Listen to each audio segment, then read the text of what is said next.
When I am losing lost in a conversation, make me use my imagination instead of think they're after me. Cause I'm as sure those monkeys hope. Something's on and I feel smaller. Got in front of me thinking taller. When I open my mouth again, to tell them something more. The yes of me will go up this door. Must be strong, can't be wrong. You were losing lust, yeah, you were losing trust in yourself. Must be strong. Welcome to End of the Year Fighting Irish Faithful show. I don't know if this is the end of the 5 Foot Nothing pod season. But it's definitely my last show for the 2025, well, excuse me, 2024 season, ending in 2025. But what would the end of the year be without combining forces with 5 Foot Nothing pod and making it the Fighting 5 Foot Irish Nothing Faithful show? We did this a couple times before. It was successful and it's kind of fun, so we're just gonna roll with it. Now we threw a new wrinkle at y'all. What's this show all about? Scotch and spreadsheets. Y'all know that. Not tonight. We did a little bit of. I had a crazy idea. Did some thinking. Did a little switcho changeo. I don't know what Red Snapper's got. He's got his, water, milk or whatever. My sparkling water. Sparkling water. Good for you. Yours truly traded in the scotch tonight and raided the 5 Foot Nothing pod fridge and is literally drinking Rolling Rock. Which means that the 5 Foot Nothing pod is drinking what? I got Chivas. Just took a sip. He's got the scotch. We got some Chivas in the glass. So I don't know. Important question: does Mike Sloan approve of Rolling Rock? I actually ran this by him. I did get the thumbs up from him. So, and he is listening to us right now. So, all right. Thank you, Mel and Colin, for leading us in tonight. Thank you, everyone, for joining us. This is officially the Fighting Irish Faithful show, volume 152 of all time, season 5, episode 33. Last show of the season, and a great season at that. I don't want to say a good season. This was a great season for Notre Dame football. Certainly exceeded my expectations, met my expectations, my desires. Obviously, everyone wants national championship, but when the season started, if I rewind the tape here, go back an episode or two to the beginning of the season. Hey, what are we looking for in season 3 of Marcus Freeman? Hey, we need a New Year's 6 win. We got 2 of those. Okay. Now, we'll talk about the Natty. I've got a stat piece about that, of course. Some little follow-up, little reflection, this, that, and the other, of course. But we will get to that shortly. We've got a lot of people who want to talk. People want to get their last 2 cents in, their reflections on the season. And then we've got a final closing stat piece. It's actually quite extensive here. We'll try to get the high ends, high notes. Sidebar, anyone who's on right now, if you have the chance, message Jay. He probably would be disappointed knowing that I actually forgot to reach out to him. So anyone who's on Twitter right now, message Jay Lehman, say, hey, yo, we're live right now. Now, he may be in bed because he's a, early riser kind of guy. But that being said, let's turn it over to the co-hosts. I'll shut up for a minute and let you guys say whatever the hell you want to say. Go for it, Mike. Okay, he must have stepped away. He's in the John. So you alluded to if this was going to be my last show. No, I'm going to do one more. Because after the Natty, I brought MBG on, Message Board Geniuses, and kind of avoided the seriousness of losing the national championship. But to your points, this season is a success. Like, there's no 2 ways about it. Nobody was saying we're going to the national championship. It was a dream. No, not at the beginning of the year. No way. Not at all. So the fact that we made it, that in itself has to be and a huge accomplishment of success. Then when you factor in all the things that happened throughout the year, the number of players that went down, the fact that we did lose to NIU at second week, all that stuff. This season, make to the Natties one success, but then learning what Marcus Freeman's capable of as a head coach to get his team to perform was just really, really fun to be a part of and watch. So, well, and I would like to emphasize the performance of this team, from not only just points on the scoreboard and winning and that sort of thing, but the way it went down, the way they were winning games. They were leaving no doubt, right? The closest game in the regular season, quote unquote, after NIU was Louisville at home, right? And that was kind of expected. It was Louisville, right? We have some recent bad blood with them from the previous year, right? I'll just put it angst. Let me put it that way. But for that to be your closest game in the regular season, and then just basically to beat the shit out of everybody else, it's pretty remarkable. Yeah, that's what I would say. I said it. I don't know when exactly I said it, but the fact that we did lose to Northern Illinois, but went on a 13-game win streak, and not just any 13-game win streak. We were dominating teams up to and including Georgia by 13 points, only allowing 10 to them. And it was kind of like the statement I made was those losses have been in the Notre Dame repertoire for whatever reason under Brian Kelly, even with Freeman, Marshall, Stanford, not great. But I cannot remember the last time Notre Dame lost that game and then turned it around. Yeah, no, I don't think that's ever happened. And even the was it 2018 when we went 12-0? We almost lost to Ball State. We almost lost to fucking Pittsburgh, too. Well, yeah, but, I mean, it's Pitt. But the bounce-back game after almost losing to Ball State was almost losing to Vanderbilt. Yeah. It was like, this was the first year that it was Notre Dame took that game and made it matter in a positive way. So that was really cool. It was cool. I'm very pleased with how the season turned out. It was a little rocky at the beginning and a lot of, well, we'll see what happens kind of situation. It's I said this before, I'll say it again. It's really good the NIU game was early in the year because that kind of puts, the consciousness of where Notre Dame is as a program, kind of in the rear view mirror, and you're like, well, look at all these other games they won, and they did. So they did turn things around, which is good. I am so excited. As this is the first time podcasting. Well, as far as like where I'm at right now, post Natty, post playoffs, right? And kind of settle and kind of have emotionally come off the mountain, so to speak, and just get into normal podcasting mode. This year was a success. We got the New Year's 6 monkey off our back ×2. So that is, to me, is no longer a distraction. We can focus on what makes this team great and how do we get to national championship. And, New Year's 6s we know will now come. We don't have to think of them as taboo and this special, coveted, is it going to happen? No, it happened twice.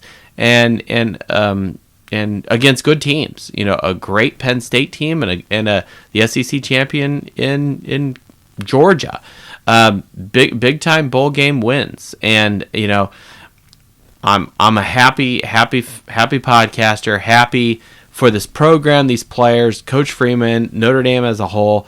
This is something that should be celebrated. We should look back at this season with gratitude and with positive outlook for where we're at. And we have some statistics about that of actually what we accomplished this year, of how that's actually, I think, playing above the rim a little bit.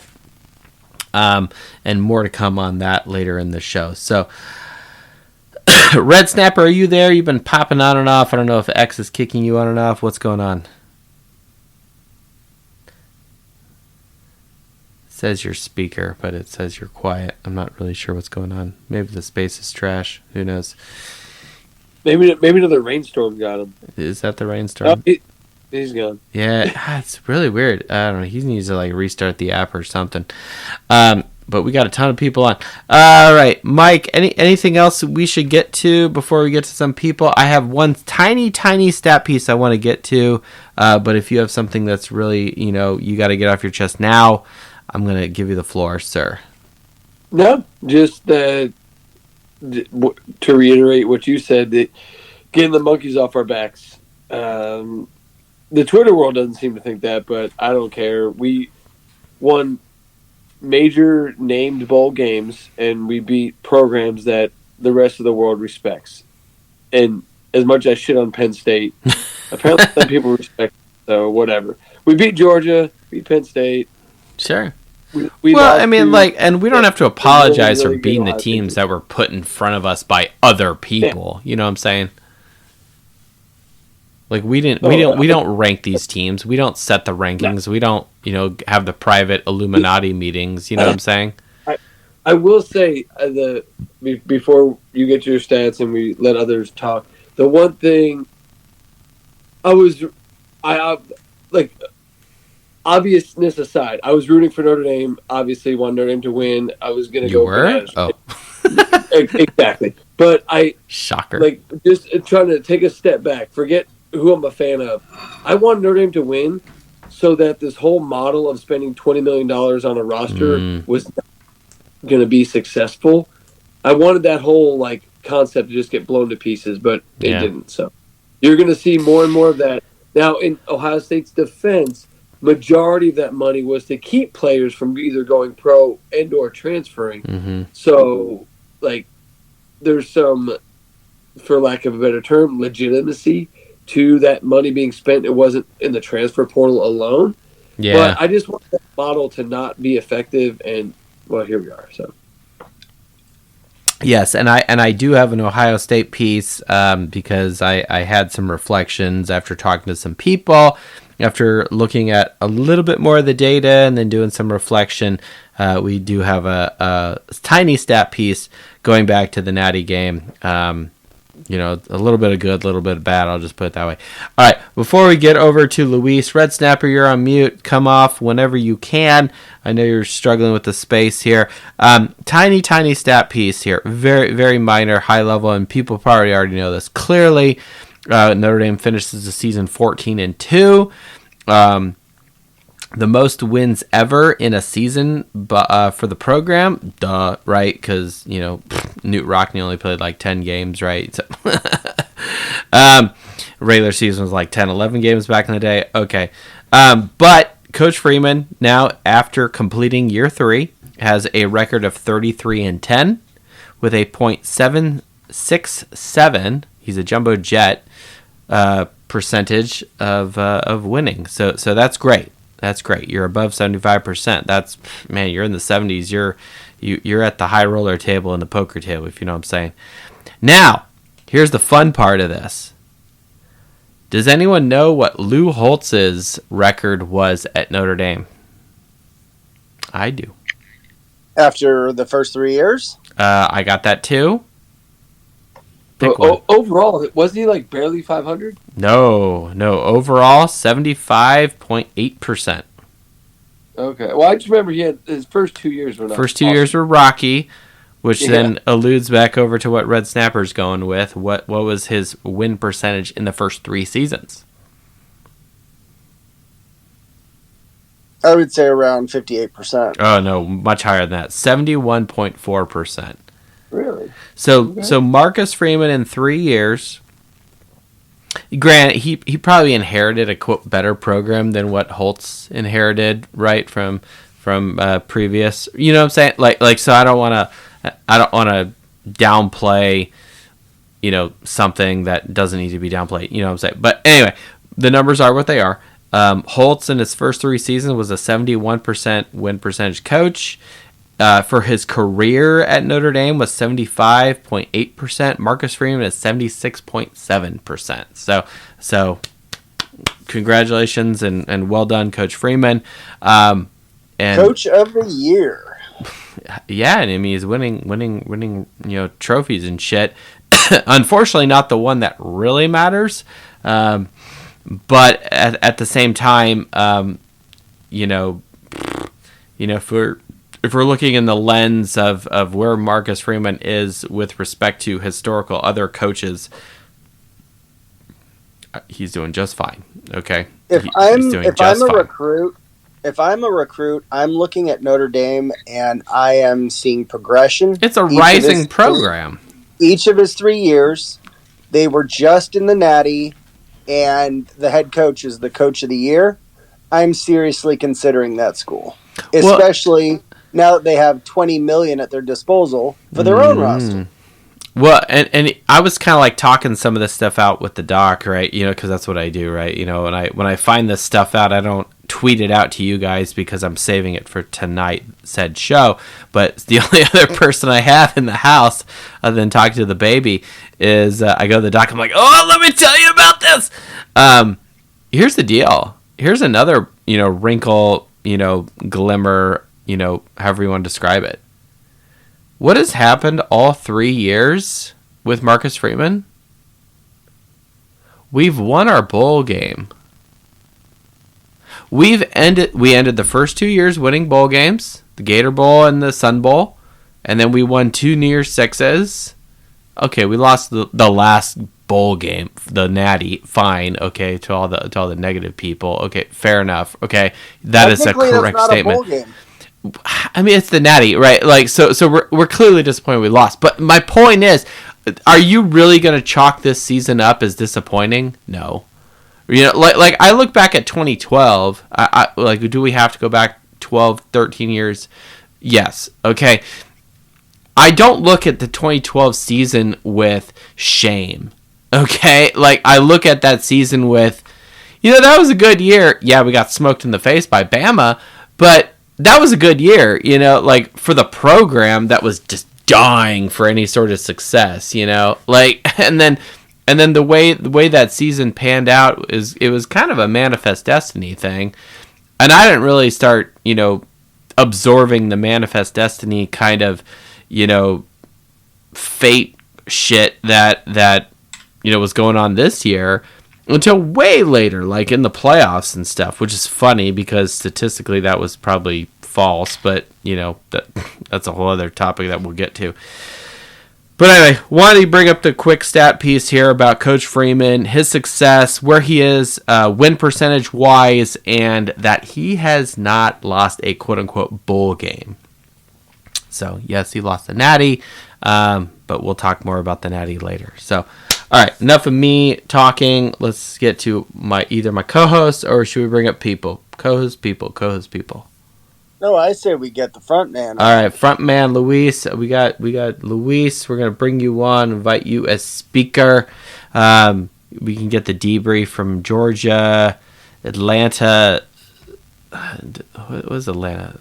Georgia's the Peach State, right? So, Luis, you're on mute. Come off. What's up, my boy? Brother. Hola. well, actually, it's it's more something that I want to get off my chest because I've been riding this wave with you guys of just thrill and excitement and joy, and keeping my insanity and sobriety together when things haven't been going well. I hear you. I think Red Snapper knows about it. I know JTL knows about it, but I don't think all of you know about it.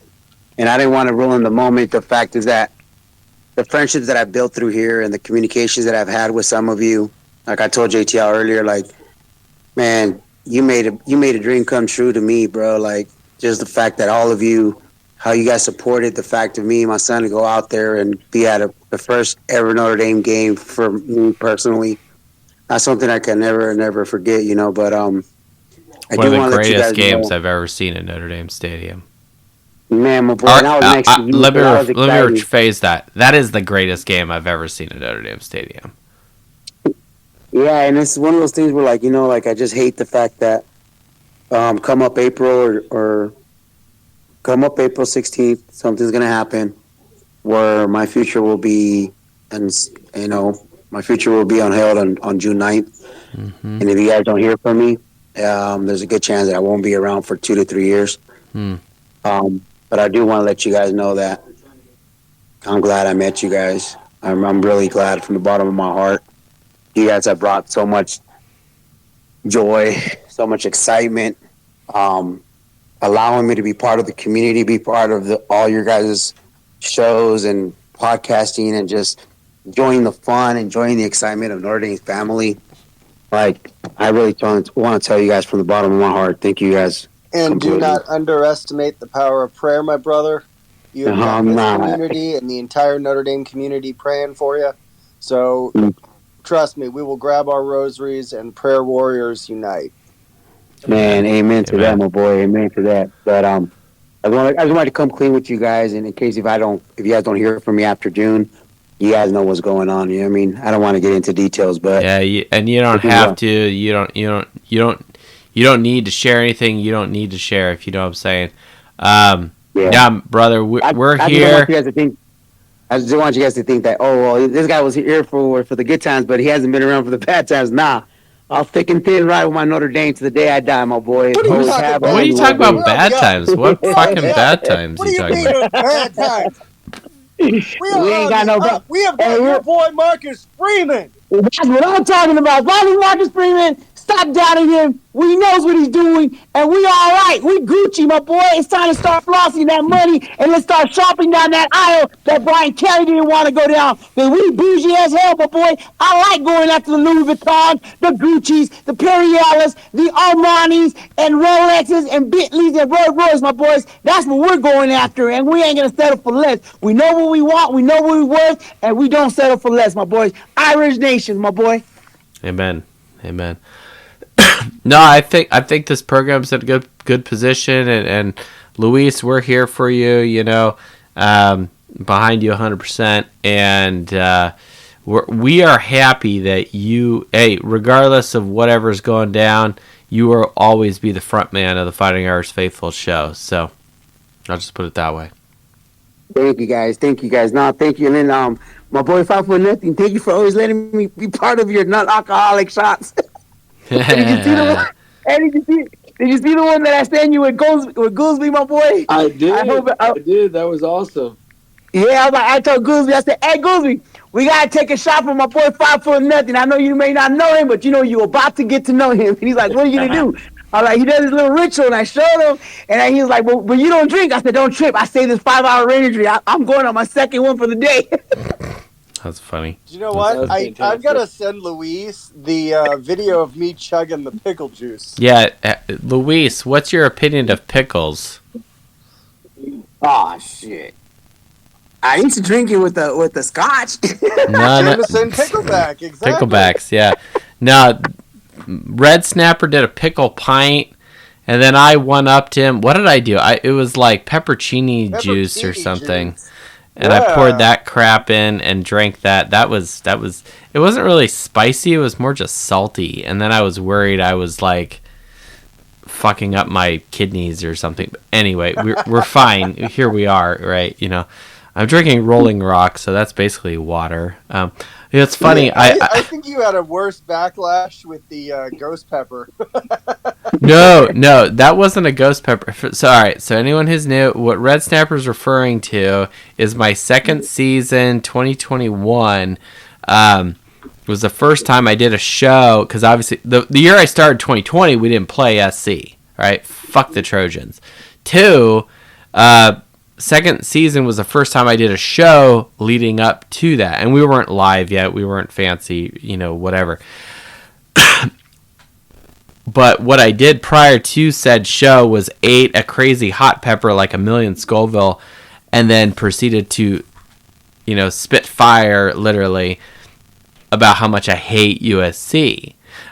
So it's out there. It's on the internet. Go look it up. I'm 99% sure it's on the Fighting Irish Faithful YouTube show. It won't be on Dos Leprechauns YouTube channel, but it's on Fighting Irish Faithful. So if you haven't seen it, go watch it. It's pretty stupid. I'll just put it that way.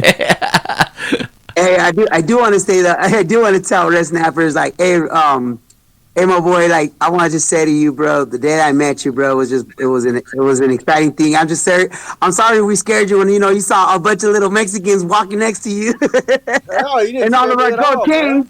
We talking about? We were rolling you with our We're gold from LA, chains, man. Yeah, hell yeah, we're from LA, man. We're from California, my boy. We gotta show how the bling bling looks on everybody. You know what I mean? Just sitting in the left field pavilion at Dodger Stadium. Come on. Yeah, hey, but I true. do want to say though, if everything works out well, guys, I pray to baby Jesus that it is, I definitely want to find a way how to send each and one of you guys as much as I can. I don't give a damn, bro. I'll send it for you guys. But I want to make sure you guys have a gift from me, hopefully by next Christmas. And I just ask baby Jesus to make it happen. I want each and one of you to have one of those chains that I carry, wherever I go, man. Because that's just strength and honor for all of us that are in this. Because you guys, like I said to you guys made something happen to me that was remarkable in a moment that I will never forget and treasure. To do with my baby boy, you know what I mean? I wish my older son would have been able to go, but the fact that you guys helped me make that happen and put it on my bucket list, like I will forever, ever be embedded with you guys in that. And I love you guys from the bottom of my heart. And, like I told you guys, I come from an upbringing that you could only dreams on going to places like that, or you could never make it happen. But you guys made it happen for me and my son. And like I said, guys, that means the world to me. And you have a humble servant as a friend and as a companion. And God bless you guys that you guys came in my life at a dark moment of my life. Amen, brother. Amen. Yeah, Luis. No, we're happy you're part of the crew here. Forever embedded. We're in discussions and whatnot about next year, whether we're going to get a big group or something. But we'll see what the people want. I'm personally looking at Boise just because they are my second favorite team, and I'm so excited that Boise's coming to South Bend. But there's a ton of other games in South Bend that a lot of other people, from Texas A&M, USC, pick one. There's a ton of games in South Bend that are going down. So really appreciate you, Luis. We're going to move on, get some other stuff going on, get some people's reaction. Let's go to more people here. Max requested to speak. We'll go to him. Thank you, Luis. We'll go over to Mac, who wants to talk about punting or NIL and pay to play. I'm not really sure. Maybe he's going to lead us in with our new defensive coordinator, Chris Ash, because we haven't talked about that. If you've been living under a rock, Al Golden has departed from Notre Dame. He has taken the DC job over at the Bengals. It's probably making Wookie happy, and my friend Matt, who's a Bengals guy, which I actually have not talked to about this. But anyway, Chris Ash is the new DC. He was part of Urban Meyer's crew in 2014. Helped them win a Natty. Shortly right after that, he took the job at Rutgers, was not at all successful. Very, very bad record. But, I mean, it's fucking Rutgers, right? So, the writing may have been on the wall.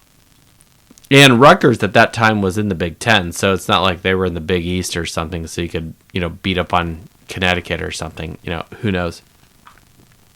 Mac, are you there? Good evening. Good evening. How you doing, man? Getting ready for the Royal Rumble on Saturday.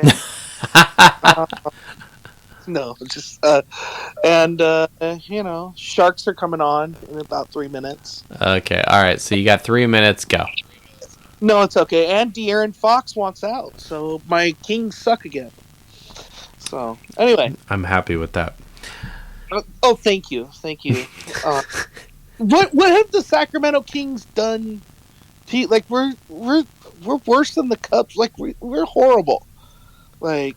Every year. Want to know why? Because when the Lakers were doing their three-peat, their original three-peat with Kobe and Shaq and all that, I distinctly remember that because I'm pretty sure I was in high school. And the Western Conference Finals was more interesting than the NBA championship because it was the Kings versus the Lakers. Okay. With Vlade Divac, Chris Webber. It was huge. Okay, and it was a great series. I'll never forget Robert Ory's, buzzer beater, because I think Red Snapper, what was that? Our dad was having a party or something. We had a ton of people in the house, and we turned the game on. And so, anyway, that's back in the day when the NBA actually was legit. Like, I cannot watch the NBA now. Like, I'm sorry. Like I barely watch college ball anymore, and I'm a Gonzaga fan, but that's because their games are on so fucking late. But the only reason I still watch the Kings is because I live so close to the arena. So it's like if tickets are cheap, I'm like, hey, honey, you want to go to the game? Well, that's different if you're actually at the game. I'm saying watching on TV. It's just like go watch a legacy Lakers, Celtics game from the 80s or something, or the Bulls versus the Jazz in the late 90s. You're watching the Pistons, the Bad Boys. Go watch any of their games. You're watching completely different basketball than the dog shit you're watching today, and it's crap. I'm sorry. There's no defense. There's no physicality. It's just guys jacking threes and people being lazy on defense. All right, one man's opinion. Okay, why are we talking about this? This is a Notre Dame football podcast. 5'0" Pods, getting lost in his scotch, and he's quiet. I don't know. Anyway. I don't like the NBA, so I have nothing to add. That's perfect to add. Say you don't like it. That's fine. We'll move on. Not anymore. I grew up with the '90s Knicks, man. That's what I'm taught. Patrick Ewing, baby. Yeah. Yes. One last thing before I go to football, you couldn't. Alonzo Mourning. The offense that the Kings ran in 2002, that you stop with the fucking NBA, Mac. I'm discouraging you from talking further. No, if you're not going to talk about Notre Dame football, I'm going to boot you. That's it. Okay. No more NBA. Anyone wants to talk about NBA? Okay. I'm throwing down the gauntlet right now. All right, I'll stop. It's my show, damn it. And unless 5'0" Pod, he can rebuttal me. I just I'd give this season about an A-. That's fair. That's fair. It's not an A+. We didn't win the Natty. Of course not. Yeah. I expected them to be in the playoffs. So they did do that at a minimum, and I expected them to win. To win that. So I think they met their accomplishments. Good.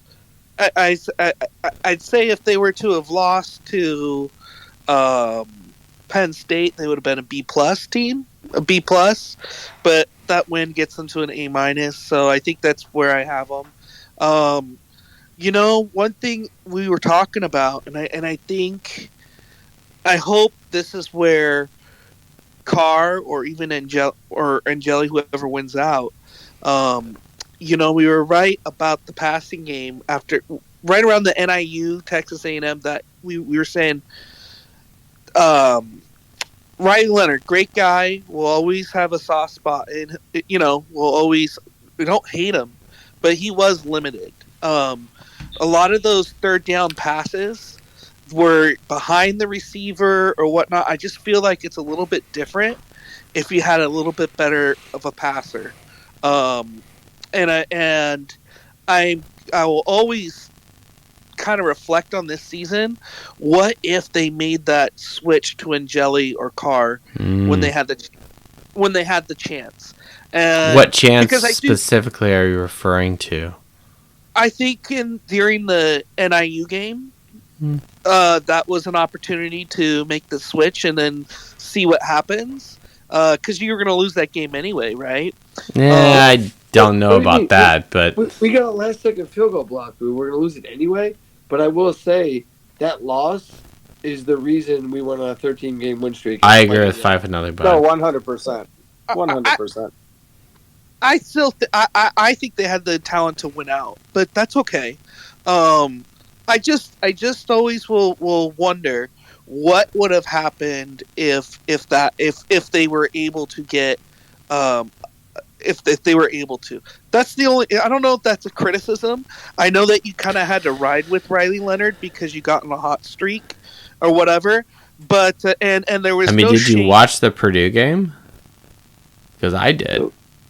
No, I'm just saying there were better passers when Purdue and Ohio State. Right, but I'm looking at the overall production and effectivity of the complexion of the team.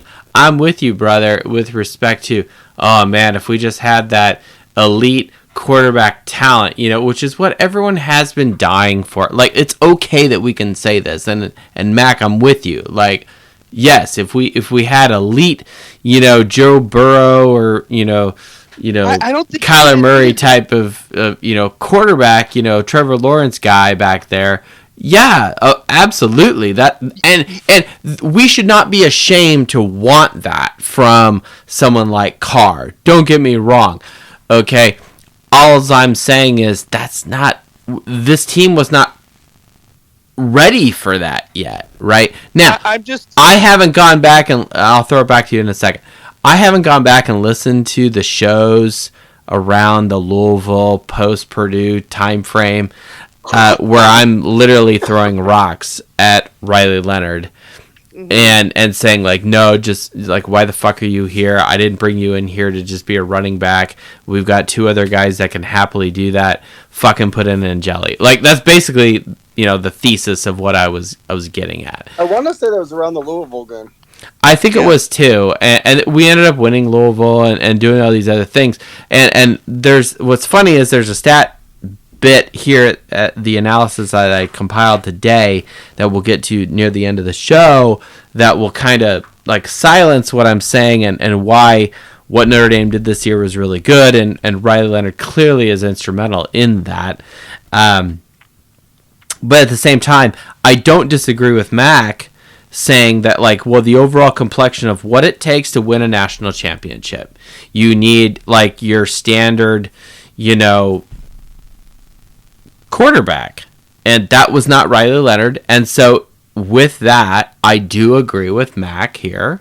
We brought him on because he's not just a nutball because he cheers for the Sacramento Kings. Okay. No, Mac is bringing a very realistic approach to Notre Dame, and it's what we encourage on this show. Well, the Fighting Irish Faithful show. I'm pretty sure 5'0" Pod's with me on this. But if you've got a stellar pocket passer, quarterback, whatever, yeah, that's great. Or if you've got a guy that is mobile with his legs and can hit passes, like a Cam Newton kind of guy, who's going to be pissed? No one, right? And so we had the mobility, the robustness that was Riley Leonard, and that's great. I've got to eat crow because eventually I'll do some reflection and re-listen to the shows from earlier this season. I'll just be like, man, future Joe is shaking his finger at you saying, like, yeah, maybe you got a little hasty there, but anyway, back to Mac. Sorry. Yeah, but it's also based on the statistics of the game. Well, and it's in the moment, right? Which is kind of where we're at, right? I was just saying, like, and then this is where I want to give credit to Denbrock because he had a quarterback who was, in my opinion, limited and got him that far, and like those third down plays. 3rd and 5, and there was a little slants over the middle where Riley Leonard was just missing it. I mean, those aren't hard. Those for that level. Those are passes that should have been made for a quarterback. But I think Denbrock did a good job at masking that. They knew that they were a running team, and they were able to. Everyone knew that the games were going to be featured by Love and whatnot, but I think Denbrock, with what he had, I think that's the story of the year, is the coaching. It's not so much the play. I think the story of the year was, look at what this coaching staff, how intelligent, how they game plan. They always, one thing that they didn't always start out fast, but one thing they always did was had great halftime adjustments. Yeah, that's when they beat teams in the third quarter. They blew them out in the third quarter, and that's such great coaching. And that's one thing I have to applaud them. I'm a little nervous with losing Al Golden. However, having Marcus Freeman be a defensive coach anyway, I'm kind of okay with it. But that's the only regret or thing that I look back on is what if we made the move to Angeli, and instead of do we get there? Maybe not. I don't know. But that's the only thing I have to say that's negative. Yeah. But this staff did a good job because, like I said, especially on offense, they were one-dimensional. I wouldn't say one-dimensional, but you know what I'm saying.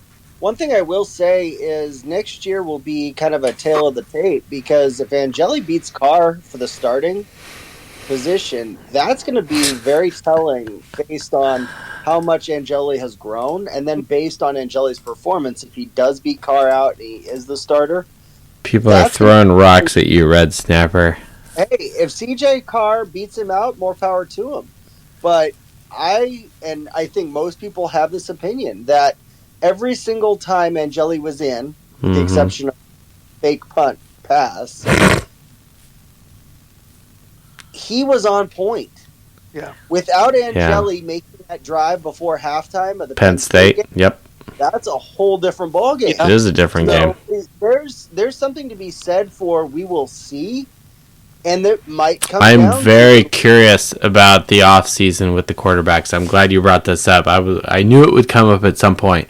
I am very curious, and let me set the record straight now, because we've been huge in the Angeli corner for a long time.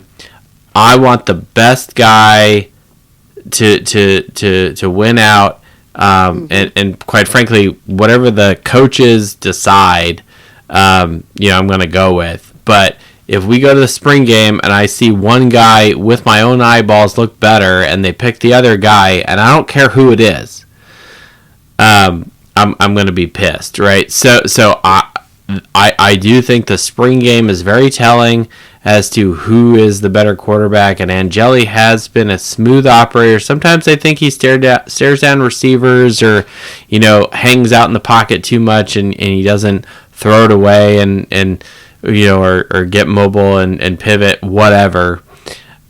That being said, I do think that Angeli does have the chops based on experience and based off of what he has shown us over a couple of years now. The Sun Bowl last year, little bits and pieces this year, etc. Angeli does have some tools to make us a successful football team next year. Now, is he elite? That's a different conversation. But who's the better quarterback today? Like, is anyone saying CJ Carr is elite today? Okay, maybe. But he hasn't had the opportunity to prove that to us, right? In game, right? So, and you can also look at Denbrock's body of work with Jaden Daniels, how he was at Arizona State, and then he goes over to LSU and turns into the Heisman Trophy winner and ends up taking his NFL team all the way to the NFC Championship game. So it was awesome to see the transformation of Jaden Daniels under Denbrock. Yeah. I want to see what he does with CJ Carr and Angeli in a full offseason. And I fully believe, like, with the additions of some of their receivers that they've had. Agreed. Also, agreed. This offense is going to look different. I think it has to be different. Absolutely. It'll be more balanced next year. The offense, exactly, and the offense might carry the defense because you're going to have Love, you're going to have Price, you have a better receiving room, you have really good, talented receivers coming in, and I think you might have a more talented quarterback. I see the offense taking a big step forward. That's good. We'll have a healthy offensive line. Well, yeah, can the O-line be healthy? Exactly. And they're young. You have a young, experienced offensive line. Yeah. So I really think this offense is gonna put up a lot of 50 burgers next year. I'm okay with that. And I'm predicting. I believe that. I don't know about the one thing about the defense. I like them to get a little stiffer up front, a little bigger on the at the defensive That's tackle. what she said. But all in all, there is, I think it's a fair thing to expect a national championship or to at least contend. That should be now the goal. That should now be the measuring stick. Would you guys agree? Or no doubt. Absolutely.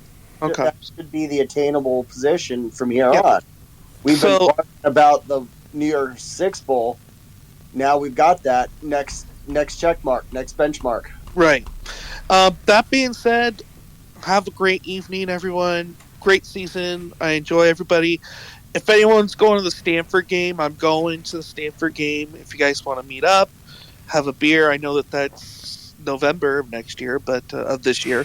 But anyway, God bless everybody, and I'll still be on, but I'm done talking. And have a great night. No problem, Mac. Really appreciate you. Thank you for your input, your contribution. The specialist, the secretary, the specialist of special teams. Thank you so much for joining us tonight. Really appreciate it. We've got a couple other people here. Yeah, we're gonna go to Fivers next. So Fivers, we'll swing over to you in a second as we get your walk-up music queued up here. And yeah, Jay is on. I'm sorry? Jay is on. Jay is on. Yeah. Jay is like, I'm trying to figure out how to describe Jay, because he's full of knowledge, wealth of experience, right? He's kind of one of our, he's clearly one of our loyal stalwarts, right? He's our, he shows up to the party and the bouncer at the front of the club recognizes him and immediately lets him in. You know what I'm saying? Like that's Jay, that's Mike Sloan, like some of these guys, right? Coach Parseghian, we give you some crap just here and there, but that's mostly because you are who you are, but that's fine. And we love you for it. Well, and it's more just because it's the reaction we're looking for, but that being said, real quick, let me get this quick stat piece in, because this is really important. And then we'll go over to Fivers next. I did some reflection of the Natty game. And obviously we lost, right? It was heartbreaking. Now, a couple things that jumped out at me. Number one, player of the game for Notre Dame, Jaden Greathouse. Greathouse was huge in this game with some very, very athletic plays, catches under pressure, duress, doing spin moves, whatever he's got to do, and just showing his athleticism. This guy continues to work on his quickness and speed and get a little bigger in the weight room. Man, this guy is going to do great things for Notre Dame. Okay, get this guy in space, and we're in a good position. So he is a bigger Joey Gethrall, because Joey Gethrall was kind of a scrappy kind of receiver, in the Davie years, if people know what I'm talking about. I know 5 Foot Nothing Pod knows what I'm talking about, because he went to Franklin College, even though Joey Gethrall did not, but that's fine. I was actually not far from Franklin College, 5 Foot Nothing Pod, a couple weeks ago. I was going to say, the Jaden Greathouse thing. Do you remember last year he was a freshman before he got hurt? Yeah. What do you have, 5 touchdowns in 3 games? Yeah, it was something stupid like that. The dude's a stud, and it's a shame he wasn't more involved, but obviously our offense didn't allow that quite the way we wanted. I had to remind myself that I had a tweet that showed Princess Leia with the Star Wars "Help me, Obi-Wan Kenobi, you're my only hope" kind of vibe, and it was "Help me, Greathouse, you're our only hope," because that's kind of what happened in this game, and without Greathouse, Notre Dame would not have come back in the Natty and not have shrunk the deficit down to 1 possession to 8 points. So thank you, Jaden Greathouse, for that effort. Now I'm not done, but wait, there's more. The wife said something to me at the end of the game, and she said at least it wasn't a death bucket. And that's true. We did lose by 11, right? And we did get it within one possession at the end. And the door was open and cracked, and had the defense made a stop, with 2 minutes left, instead of, them getting a 55-yard pass or whatever the fuck it was, Notre Dame was in it and had an opportunity, and Ohio State fans were getting really nervous prior to them getting that big, huge first down, which, credit to Ohio State. You did what you got to do. You won the game, right? There it is. But prior to that, and in the reflection of this game, it was not a death bucket for Notre Dame, thank God. But because it was a big national championship game and we did lose, I felt compelled to compare it to the other death buckets. So what are those? I'm sorry, people aren't going to like this, but just deal with it, right? Pour yourself a scotch, or in my case, grab another Rolling Rock, okay? Why did I agree to this? Actually, this was my idea. It was, and it's so good. I'm enjoying the scotch. 5-0 Pod's like, this is great. I should do this more often. All right. 2012, Notre Dame versus Alabama, we lose by 28 points. 2015, Notre Dame, Ohio State, we lose by 16. Notre Dame, Clemson, 2018, we lose by 27. Ouch. Notre Dame, Clemson, 2020, minus 24. And same year, next game, Notre Dame, Alabama, 2020, we lose by 17. This game versus Ohio State, we lose by 11. 2 possessions.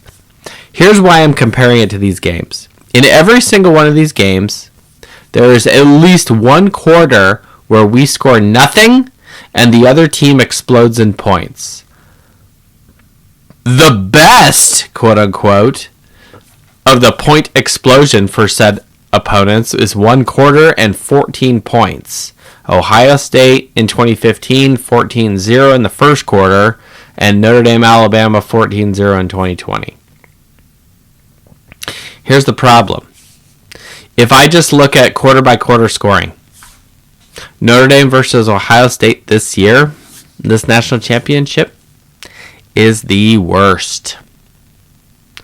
We let Ohio State score 21 points in the second quarter, and we got nothing. Now, go back to our post-game show, and I talked about how Ohio State scored on their first 5 possessions in a row, and we had a lot of 3-and-outs, and fine. Okay, you guys go do that research or go listen to that show. But this game was the worst scoring deficit in a single quarter in every major bowl game, natty game, whatever, ever, going back to 2012. The second worst was a really close 2018 Clemson. The second quarter, Clemson scored 20 points. Okay. So that sucks. That sucks. But simultaneously, it's amazing that Notre Dame was able to claw their way back in the fourth quarter to be only down by 8 at one point. And it wasn't until Ohio State hit that big long pass that when my heart sank and I was like, okay, this game is probably over. Okay. But we came back and we made the best margin of, quote, defeat, despite having the worst quarter ever in any one of these games. And I think that is remarkable. I think that is a true testament to the fortitude of this team, the leadership of our captains, and the abilities of our head coach to rally the troops, being down 21-7 in halftime. Okay? So, questions, comments, concerns? If not, we're going to move on. No mudslinging from Ohio State fans tonight because they're all... The 21 points we gave Ohio State, I say gave just because it was self-inflicted on the offensive side. Ohio State's offense getting touchdowns on the 2 possessions following our 3 and outs. I mean, it would have been nice to not give them touchdowns, but we didn't give them we gave them a short field because we screwed ourselves. That was the frustrating part, watching that game. Because our offense, when you weren't snapping the ball into Mitchell Evans' hip or setting yourself up with a 1st and 25 from your own 10. Yeah. The second possession really screwed Notre Dame. Yeah. It sucked that we did that, but it was worse the way it happened, I guess. We didn't give ourselves a chance at offense, and Ohio State put up 21 points right back to back to back. Yeah. Yeah, and you know, it's just one of those things where, you know, we came out strong, you know, like a 9-minute drive or whatever to put up our first touchdown, and I'm like, man, we're dominating on offense, and then our second possession is just, you know, nothing, and then it's just it's just goose eggs after that, and it just, oh man, we're now getting behind the sticks here per se. And it becomes a challenge. So, all right, I see Mike Sloan there, but we got Fivers on. Fivers, we're gonna jump over to you, and then we'll go to Mike Sloan. Fivers, we gotta find your walk-up music here. We know it's here. It's coming.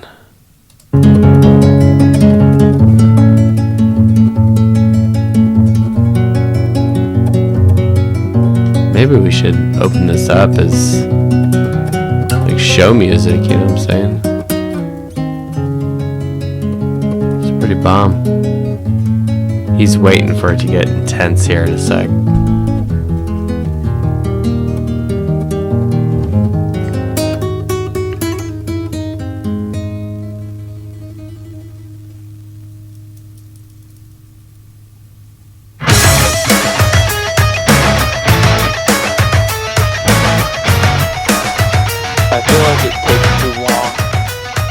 Fivers OMG, welcome to the Fighting 5-Foot Irish Nothing Faithful show. What's up, brother? I feel like that takes too long. Okay, I'll work on that. No, I just, you know. I was trying to build you up, man. Oh yeah, it's 11 o'clock at night, so. What do you got, work in the morning like me? I got classwork I have to do. Class? That's on you, brother. Wait, back to bus up. What class? I have to write an essay and take a exam tomorrow. Good God, why didn't you message me earlier? Be like, man, I got a test and shit tomorrow. We would have brought you on sooner. We're sympathetic to that. Fuck, man, you're talking to people that support Notre Dame's academia and don't want to sell out to the almighty dollar and 30 pieces of silver. We want to maintain Notre Dame's academic excellence. And so I don't care where you go to school. You know what I'm saying? Like bring that. If only I could afford that. Mac is giving me the thumbs down because he doesn't like that comment. But sorry, you know, Mac, I'm sorry. I went back and listened to the show. I'm like, man, I was kind of harsh to you. But I did like the fact that I threw quarters onto the desk. I actually thought that was kind of funny. But anyway, if anyone doesn't know what I'm talking about, go back to our post-game show. Fivers, what's up, man? Yeah, I've been watching Notre Dame football for 10 years, and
by far. I really do think that in the college football playoff era, Notre Dame, the 2024 Notre Dame team is the best Notre Dame team to not win a national championship. I mean, I really think if it wasn't for those two bullshit penalties that we caused in the second drive, that it could have been a back and forth fight. Even when they Ohio State was up 14-7, I still thought we had a chance, and then it was 31-7 at halftime. I'm like, well, shit, that sucks. I got all dressed up for nothing, and I really thought it was going to be 2012 again, but thank goodness it didn't go to that. But it's just really crazy how this year panned out. I mean, we went from losing to NIU to literally being in the national championship. I mean, after Riley Leonard had literally just got nothing but just bashed about the fans. I remember, I think we talked about a month back about his note he said to the Notre Dame family. Mm-hmm. Yeah. Yeah, and everyone from the fan base went on him bench, and then I remember when he went down at Penn State, I was still kind of like, oh shit, this isn't too good, even though he wasn't doing the best. We had members of the practice squad out there on defense, and we still had the second best in the nation. I mean, that's insane. And after the Ohio State game, I see people on Twitter bashing Al Golden, and I'm like, the minute he underperforms is when you start to bash. He's been great in the past 3 years, but since he didn't win the national championship, all of a sudden he needs to get out, and which he did, which I think was a little shitty. Well, I mean the writing's on the wall a little bit with Al Golden, because he's moved on to the NFL, and I'm not trying to get too much into the weeds about well, clearly he was talking to his agent instead of preparing for Ohio State. Maybe. I mean, go look over at Jim Knowles, right? The guy took a fuck ton of money from Penn State, okay, and just moved farther east, and Ohio State's defense looked, pretty decent, you know what I'm saying? So I'm not really sure about that. But I'm with you as far as, the people throwing. I mean, I was calling Al Golden a fucking wizard. Yeah, that was every podcast you said that. Yeah. It's a cross it's between crazy. my love of the Lord of the Rings and Harry Potter, but that's another topic. That's another podcast altogether. Fivers, what so you're leaving the impression this season is leaving you clearly is positive. Yeah. Even though we came up short. The only thing negative is that, we're not going to have Riley Leonard, Xavier Watts, and Benjamin Morrison back. I mean, I really wanted BMO and Watts to win a championship, but I remember Cross is gone. Mills is gone. Mills is gone. Yeah, so Jack Kaiser. Well, maybe people aren't too pissed about that, but I mean, he was a leader, so he was. But I mean, we have Malachi Fields coming in as a wide receiver, and we have Devonta Smith at linebacker, who's insane. So we're not. Bowens, Drake Bowens, awesome. I'm actually excited. We're gonna wait till probably August before we do the deep dive of players returning and the percentage of da-da-da-da. And we're going to find that Drake Bowen has been, was extremely impactful in the 2024 season. A rising star. And is literally setting himself up to be the next Stonebreaker. And I'm dead serious about that. This guy is playing with ferocity. He's got quickness. I don't give a shit if you're a fucking Notre Dame, beat writer that quote unquote watches film.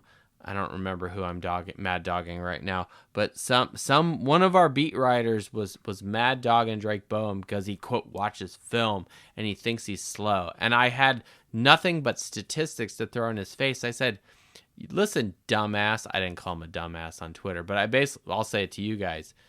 Listen, dumbass. He's talking to you, Coach. No. It wasn't Coach Parseghian because he's not a beat writer. That we know about. No, whoever it was like, oh, Drake Bowen's slow because I watch film and he doesn't get there. I'm like, are you even fucking paying attention to what's happening on the field?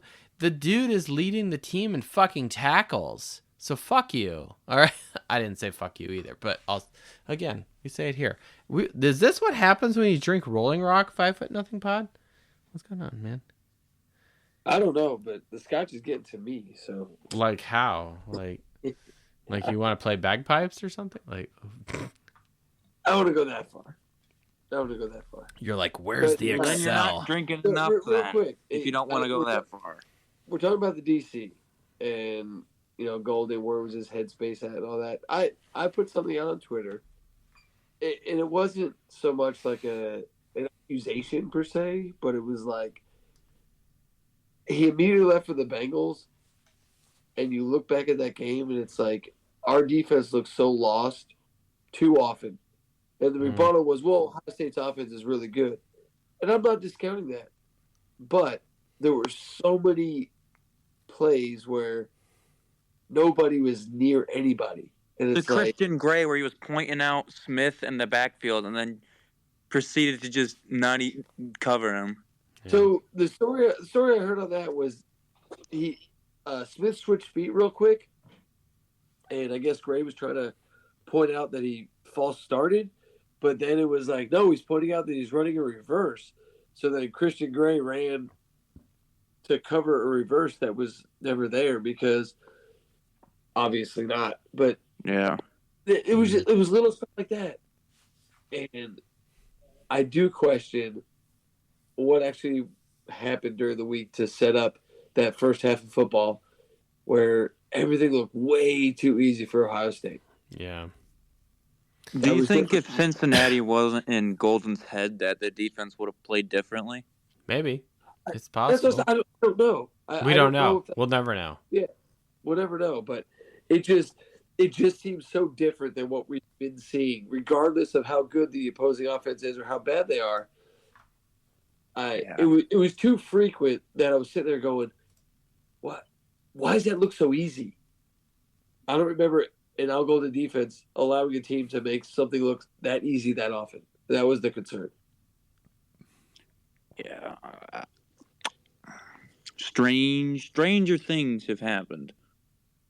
2014 versus Florida State. Stranger things have happened. Yeah, I'm gonna. No.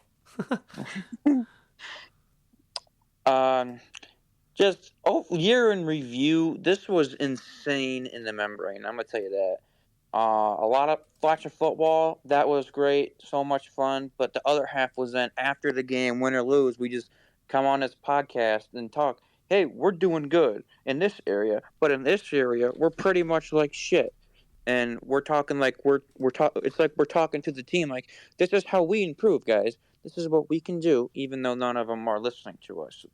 But that's there it is. It's been a fun time. The only time I really use Twitter or X or whatever is during football season. So I'll be here and there in the shadows.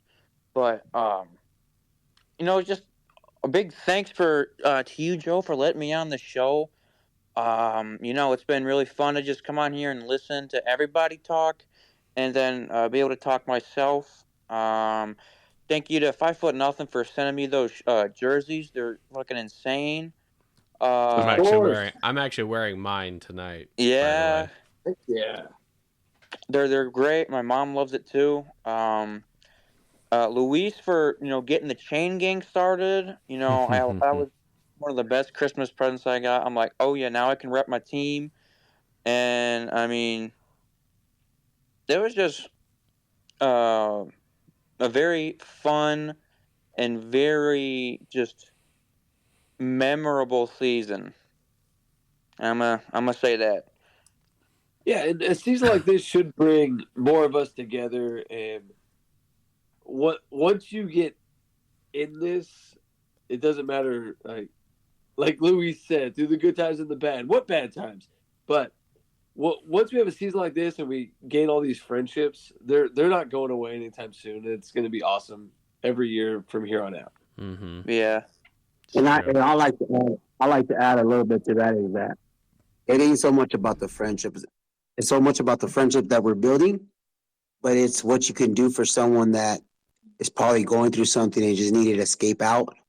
And this is why I praise my oldest son a lot. Like, I tell him every day of my life, thank you for believing that I should, call and participate. And he's the one that told me you should join these community spaces, Dad. And I'm going to be honest with you guys. I was like, yeah, that's some dumbass shit. I ain't going to nobody that I've ever met. You know what I mean? What? Luis, when you finally called into the Always Irish show, I was listening and I'm like, yo, that's fucking Luis. Which means he was on this show before he ever joined John. I'm just gonna throw that out, right? Yeah.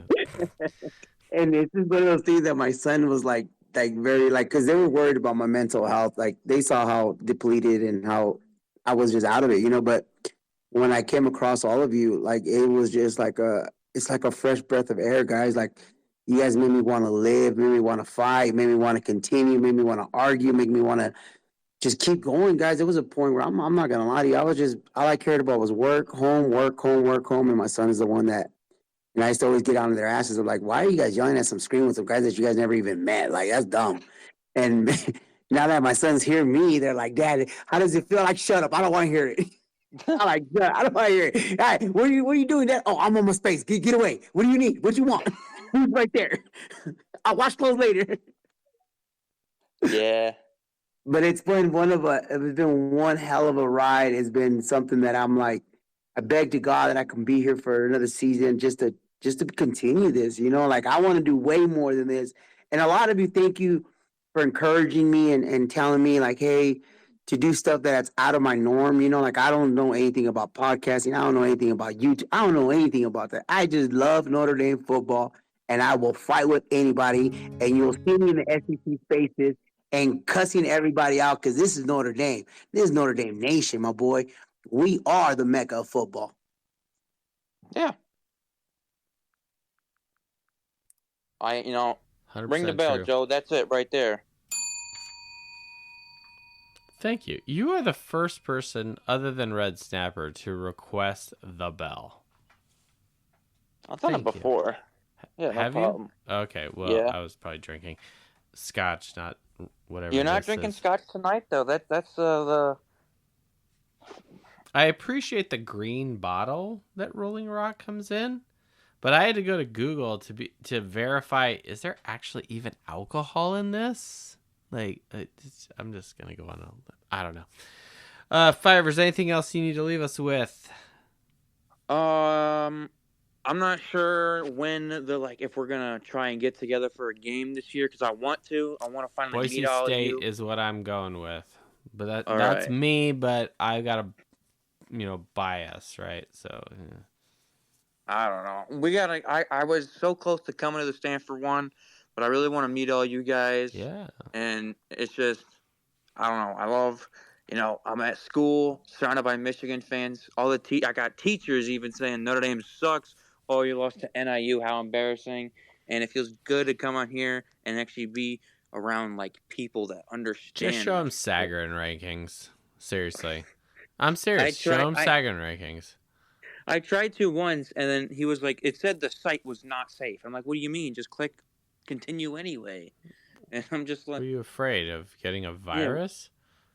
Yeah. Viruses are stupid. They're very easy to handle if you know. If you're not a paid a fuck ton of money for McAfee. All right, Virus, thank you so much. I really appreciate you and your contributions this season. Thank you so much. We'll let you roll out with your theme. There you go, bro. All right. Yeah. I love you guys. I'll see you in the office. Thank you, Fivers. Good luck with your studying and schooling. Thank you. Good God, man, to be in school right now, gee whiz, that sucks.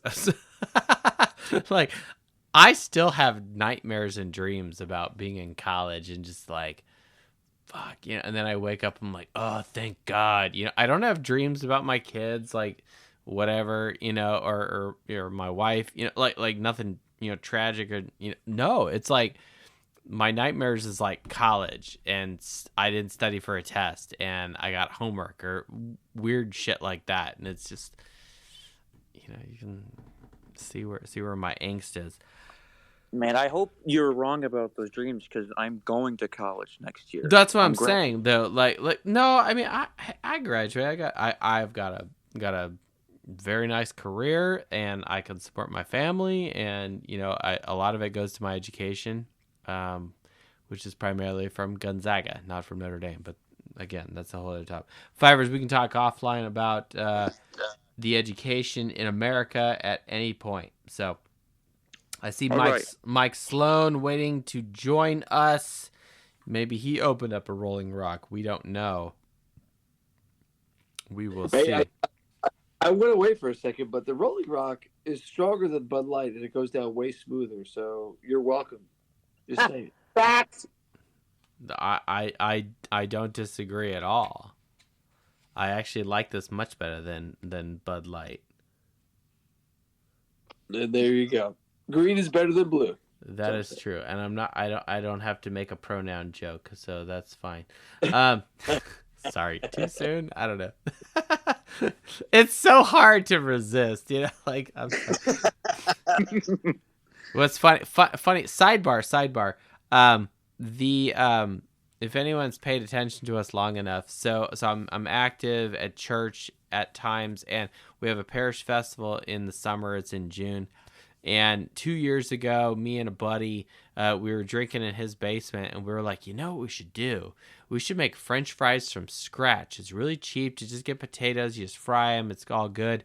Because the parish lately has been buying the frozen shit and using those, and that'll work, but it ain't authentic, and we wanted to give it a little more, bang for your buck. Point being, 2 years in a row, and now I'm going on year 3 here soon. We do French fries from scratch, hand cut. We gotta cut it the whole bit. I experiment in frying shit. Okay, so we'll just go with that. But why am I bringing this up? And what does this have to do with beer? Historically the vendor we use is an Anheuser-Busch affiliate vendor, and so we get Bud Light. Now, what's funny about that, because I am a booth chair, is all I have to do is walk up to the beer tent with a empty pitcher. I don't have to do anything, and I just hand it to the people working it, and they just fill it. And then I just walk over to my area, and I keep my workers happy. I'll just put it that way.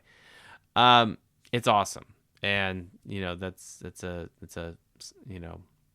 it's great. But we have a barter system. Usually I bring them fresh cut, French fries too, right? So we, I do the same thing for the Monte Carlo tent, right? Like I'll bring French fries. It's more of a marketing thing. So all the business people are like shaking their head, like, yeah, I know what you're talking about. All right, Mike Sloan, what's up, man?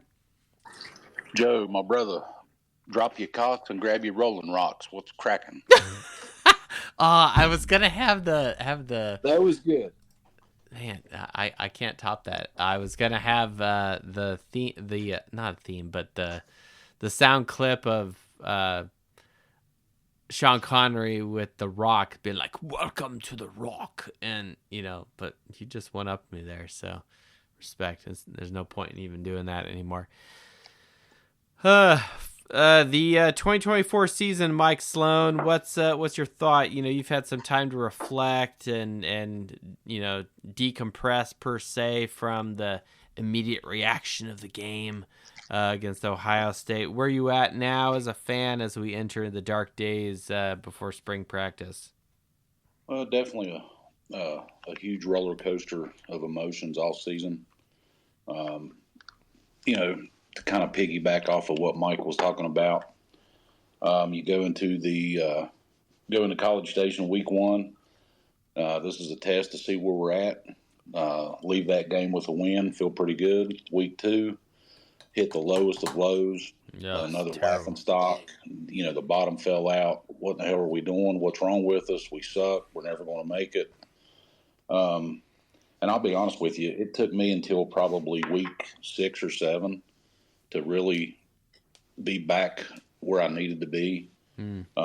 But the main issue was just, all season long thinking, man, we have a quarterback that can't throw the ball. And, that bothered the shit out of me. And I know it bothered a lot of people. You're saying like after we beat Georgia Tech.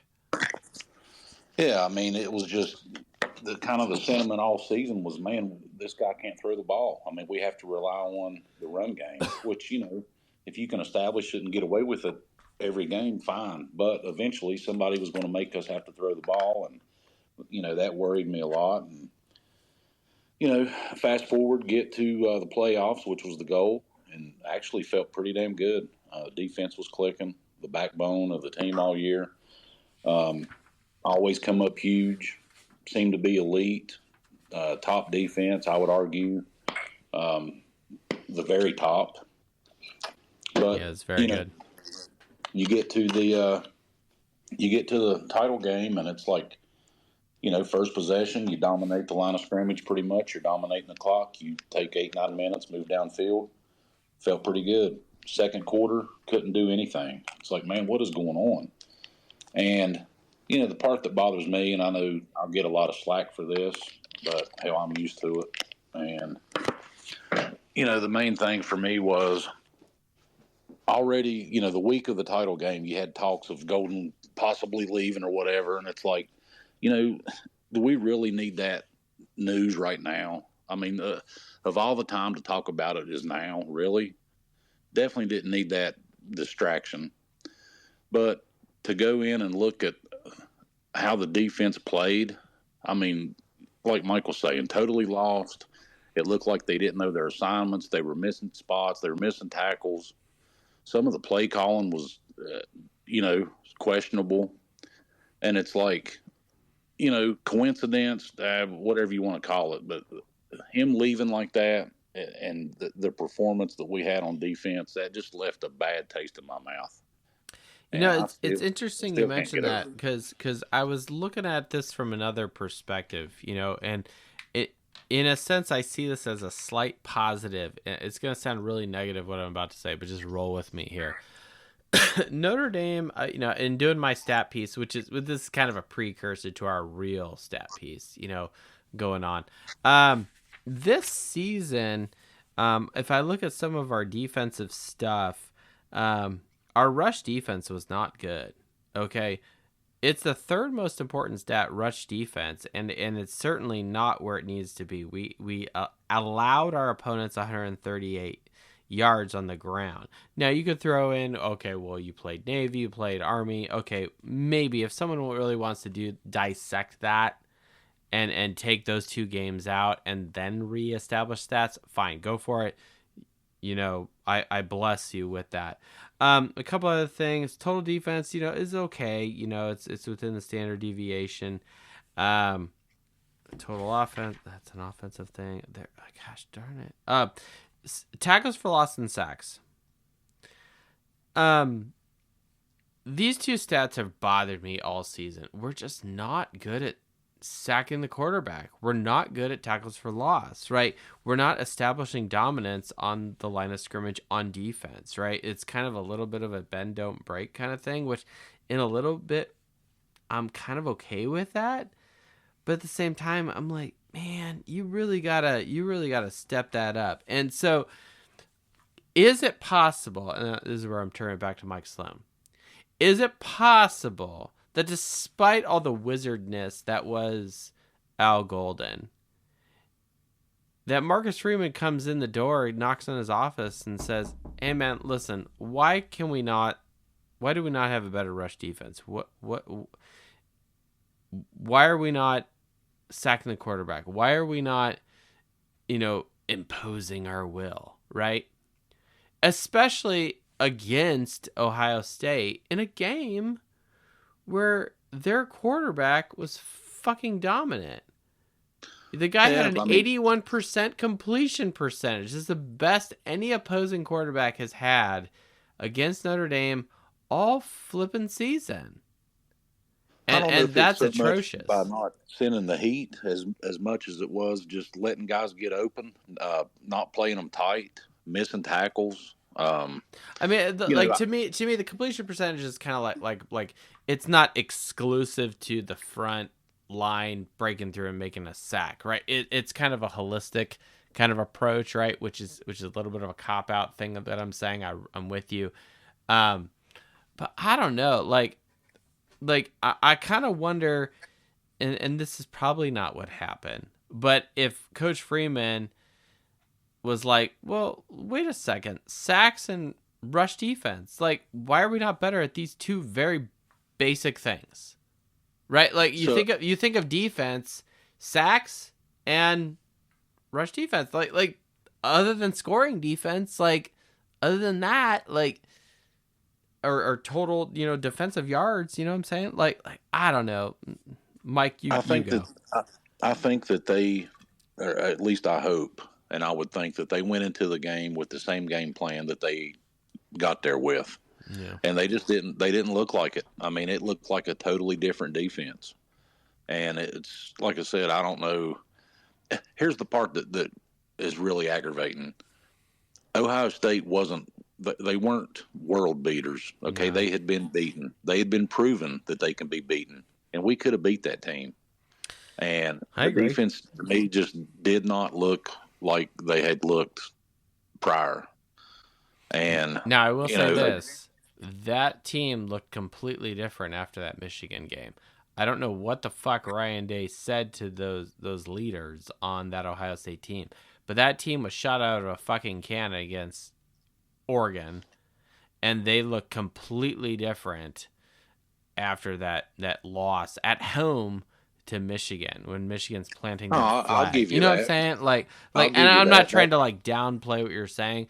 I'm just saying that was a different team operating at a different mentality with some level of seriousness that they didn't have before. And if that is the case, then I have to, do a little bit of tip of the cap to Ryan Day and say, you know what? You did exactly what you're supposed to do as a head coach. You're supposed to rip ass when you need to and lace into people, because quite frankly, if you don't, your job's on the fucking line, and the jackals, they are jackals, over at Ohio State are going to rip you a new one and want you out. And you're going to be, looking for food stamps. Probably not, because you made a fuck ton of money there, but you get my point. Yeah, their Michigan loss was their NIU loss, so to speak. That jump started them to start, true. Kicking ass. But I'm still having a hard time processing how bad our defense looked. And I contributed to their offense, yeah, but were they really that much better than our defense? I mean, in that game, obviously, yeah, they looked like it, but if our defense had played the way our defense should have been playing, that's a totally different game.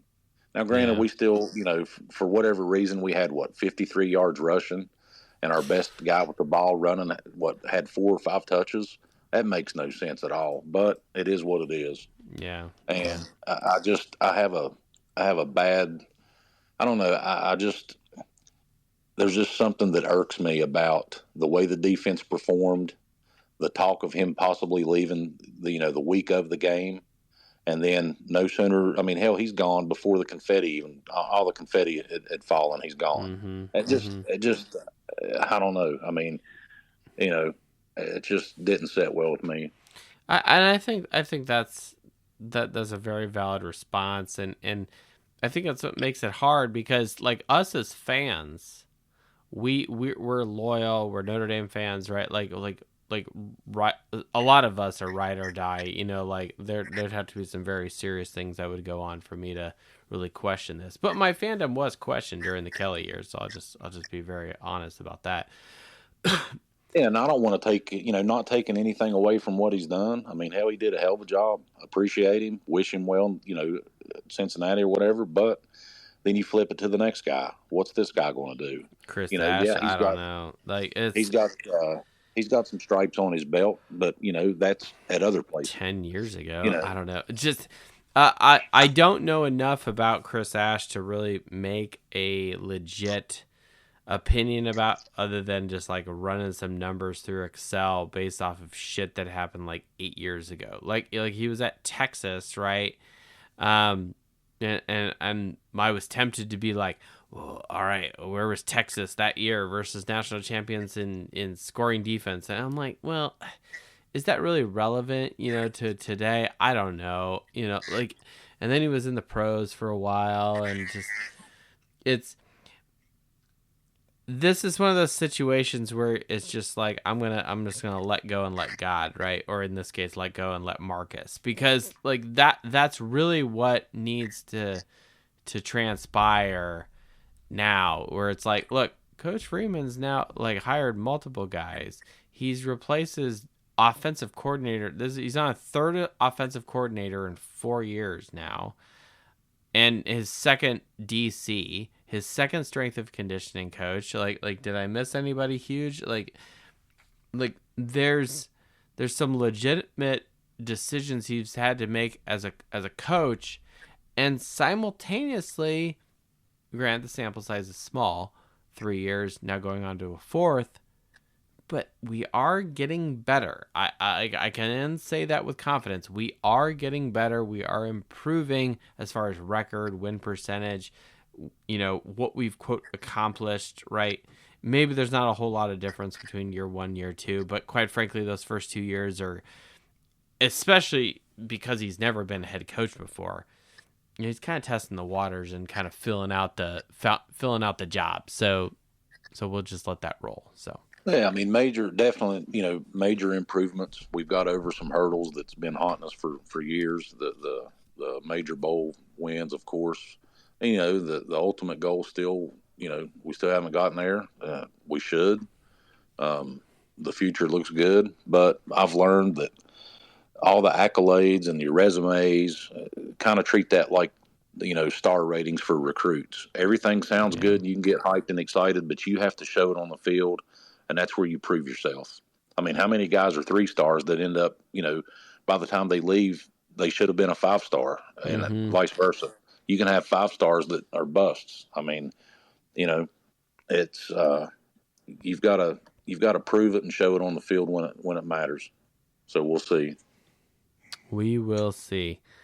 Well, Mike, any other comments and thoughts you have about the season, or anything you're looking forward to, a little preview prior to going into next season? Just curious to see what they build, and the schedule for next year looks pretty promising. Despite any hiccups or whatever, we should be able to get back in the playoffs and make another run, to try to get the Natty. But aside from that, love you guys. Hope to see you again this year.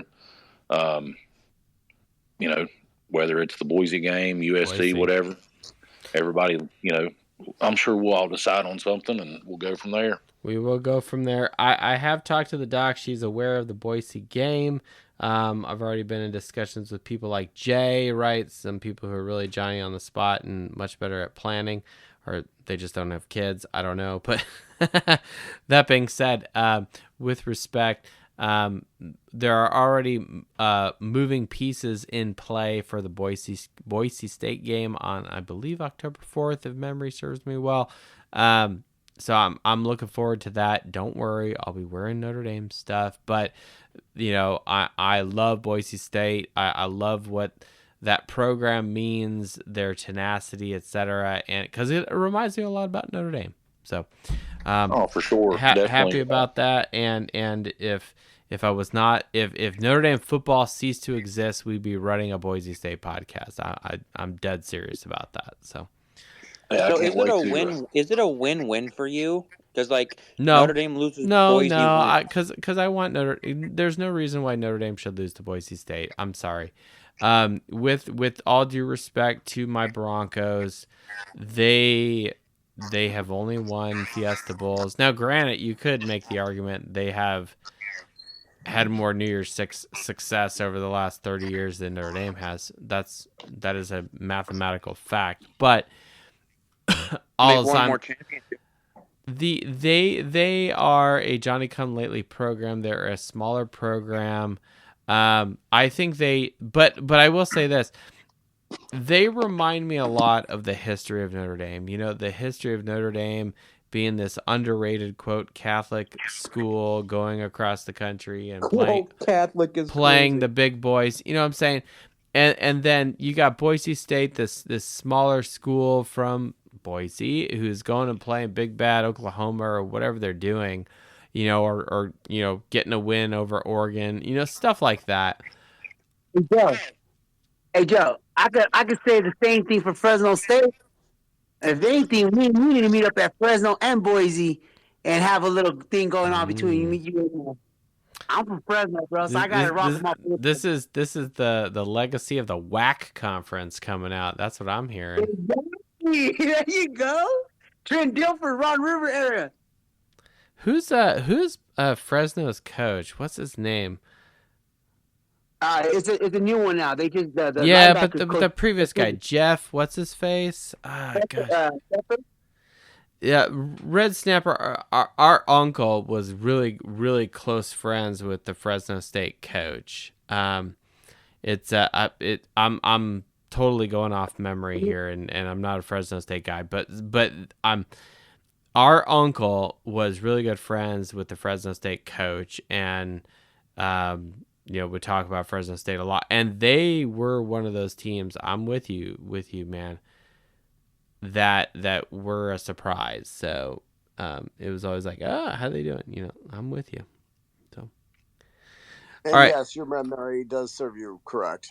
Good. All right, 5 Foot Nothing Pod. I need you to take over as hosting, co-host responsibilities because I only grabbed 2 Rolling Rocks and we're out. What? I actually was tempted to get the bucket with ice and go from there, but I felt it better to, rather than find the bucket somewhere in the pantry, to just get the fucking show started. So hit the button. Wah, wah, wah, wah. What? Huh? The sad trombone. Oh, I don't have that. I don't have that. Oh, come on, Joe. This is not a sad show. We got the closest thing I got, I think, is like Beavis from Beavis and Butthead. I don't know. You know what I do have? I have where is it? Price is Right. Son of a bitch.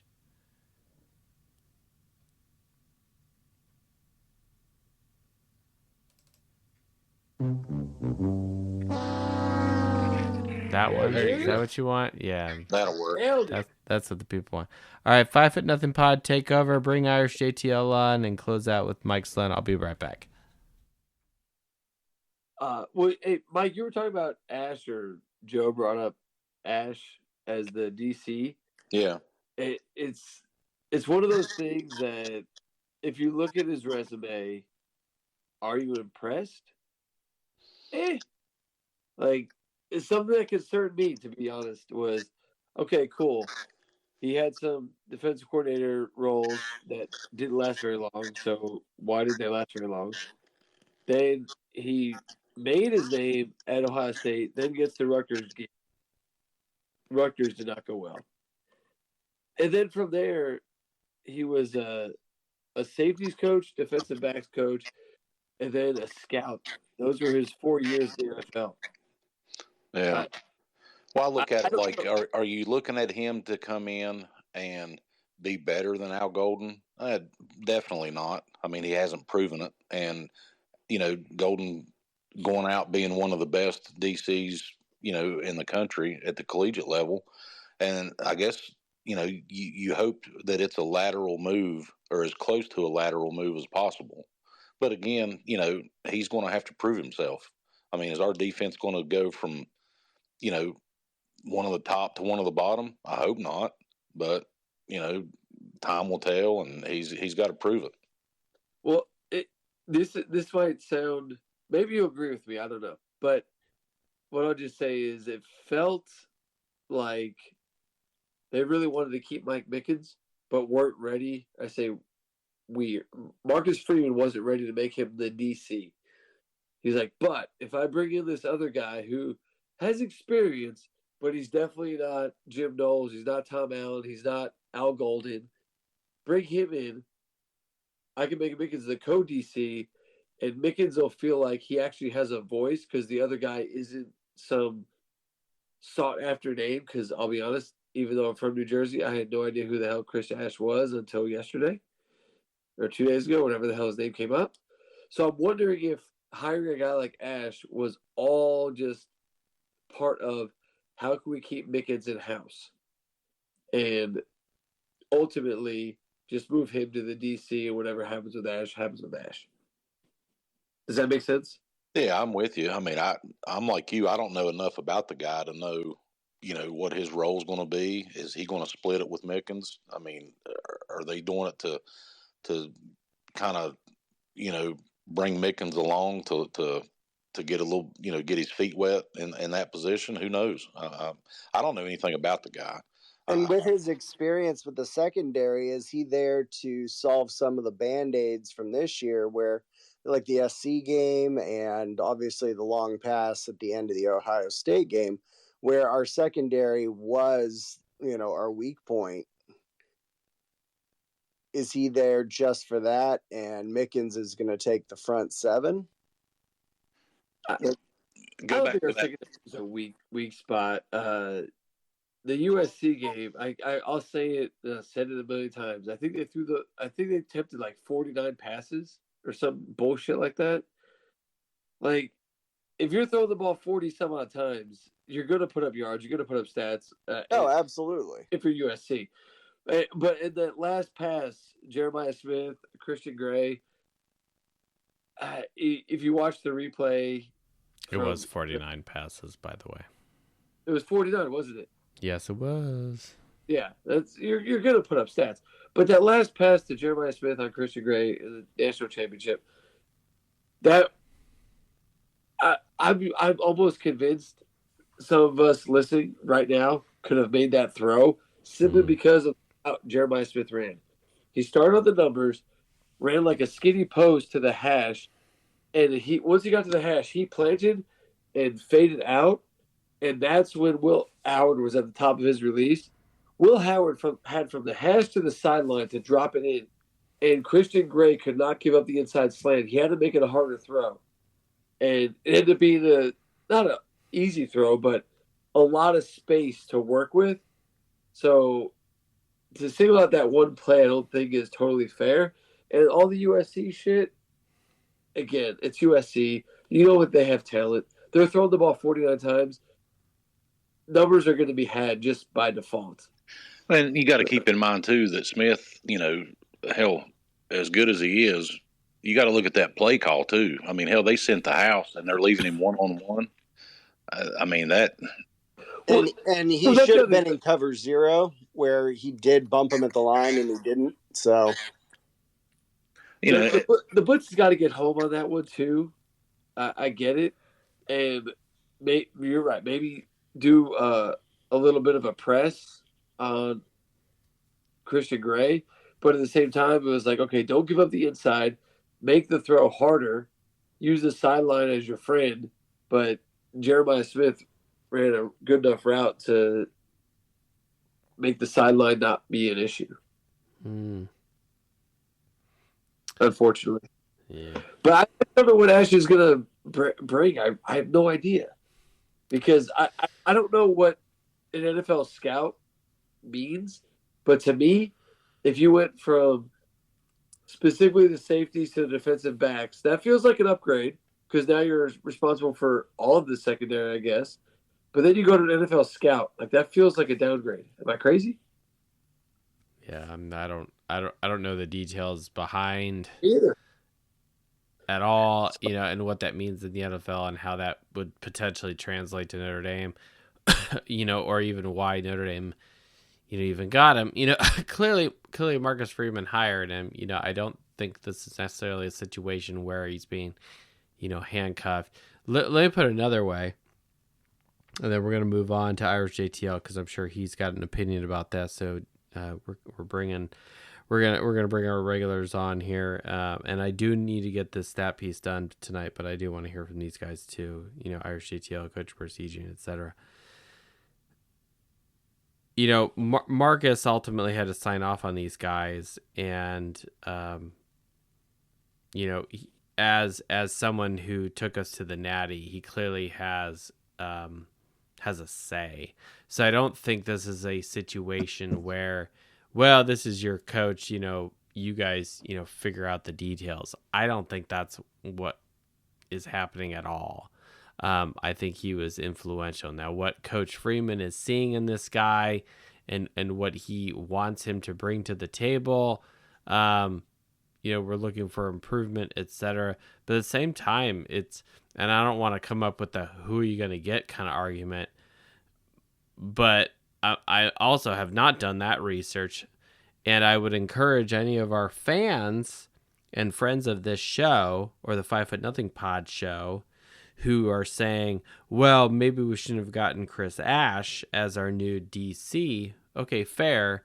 Then I challenge you to provide me a name based off of numbers and data that would justify your position to bring someone else in. Okay, so I'm not, and that's not saying that Chris Ash is dog shit or someone else is better. That's not what I'm saying. I'm just saying if you are concerned that he's not good, well then, okay, justify that position. Okay, because I can't right now. I rather did other statistical analysis on Notre Dame this past season and where they are in college football, and I did not do a defensive breakdown of other coordinators. Yeah, the idea that Chris Ash is not the right hire or this or that, I think we don't know. Exactly. Even though the only one person that, in my opinion, wasn't a good hire by Marcus Freeman was Gerard Parker. But I also think that was kind of oh shit, now what do we do because we didn't get Andy Ludwig. That whole thing that fucking happened. So I have to trust Freeman based on the hires he's made. And you know what? It's funny. As much as we shit on Parker, where is Parker right now? He's the head coach of Troy. Head coach. So I guess even that was a good hire based on what other people seem to think of the man. So what's Troy's record? I honestly I don't know. It was but after one season though, so I'm gonna give him a little pass card there. But I would give him a pass. To me, it doesn't matter though. Like somebody thought he was good enough to be a head coach. So just if you look at the dudes Marcus Freeman has hired when he finally control. Do you guys really want to go down this road? Because I got numbers to justify why Troy would hire Gerad Parker over. Well, I mean, it's the same thing as like people thought Jamarcus Russell was going to be good, and then look what happened to him. I think we're talking about two different things. We're talking about Jack Swarbrick in Welcome charge. Back, Jason, by the way. Yeah, thanks. We're talking about Jack Swarbrick in charge, and knowing Ludwig's buyout and going in there and then undercutting Freeman, which we all know happened, and sticking it with Gerad Parker versus going after who Freeman wanted. And Chris Ash is he's not an NFL scout, for whoever said that. He DC'd under Urban Meyer twice. He DC'd at Texas. He was a scout. safety. This is a scout this season. He was a scout this season. He was the Raiders safety coach 3 years prior. So he's not just an NFL scout. He's a safeties coach by trade. Him and Mickens are going to have co-defensive coordinator titles, and they're going to work it. We got Bulla at linebacker coach. We got Wash at D-line, and then we've got the DC who's a safeties coach by trade, and then Mike Mickens, who's the best cornerback coach in the country, bar none. So I think that's all well and good. And the reason Mickens is sticking around is because when Golden signed his 3-year deal, Mickens knew that he was the DC and waiting for 3 years. Golden left after year one, to go back to the NFL. And Mickens understands that this is a 2-year responsibility, and we figure out what happens after that. No one wants to lose Mickens, but I think Mickens is bought in for at least 2 more years.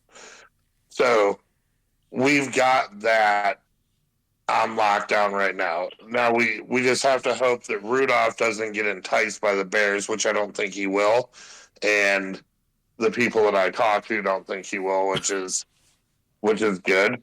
But outside of that, I think we're in a good place. Chris Ash, if Urban Meyer trusts you twice, I don't see why Marcus Freeman can't trust you once. I'm gonna withhold all my domestic abuser jokes from the floor tonight, other than what I just did there. But no, I'm with you. There's a whole lot we don't know about Chris Ash, and I think that's actually what makes ND Nation a little, whoa, wait a second, like people are a little outside their normal wheelhouse. It's like when Golden was hired, it's like, okay, you were a head coach for a long time and you were a coach with the Bengals, and Marcus Freeman's new, so we'll kind of feel this out. And then it ends up being really successful. And so we're like, hooray. And so that now we're expecting some like big, name to come in to lead the defense. And we're like, who the fuck is Chris Ash? Like I'll be the first to admit, and I check my post over on X. I said, Notre Dame makes the announcement, and I literally was like, who the fuck is this? And I went to Wikipedia, and I had a tweet about that. I was like, Notre Dame fans, if you're not from Jersey, you're looking up who the hell Chris Ash is, all right? Former head coach of Rutgers. Agreed. I mean, he's got a natty ring as a DC or co-DC. Yeah. What I'll say about that though is that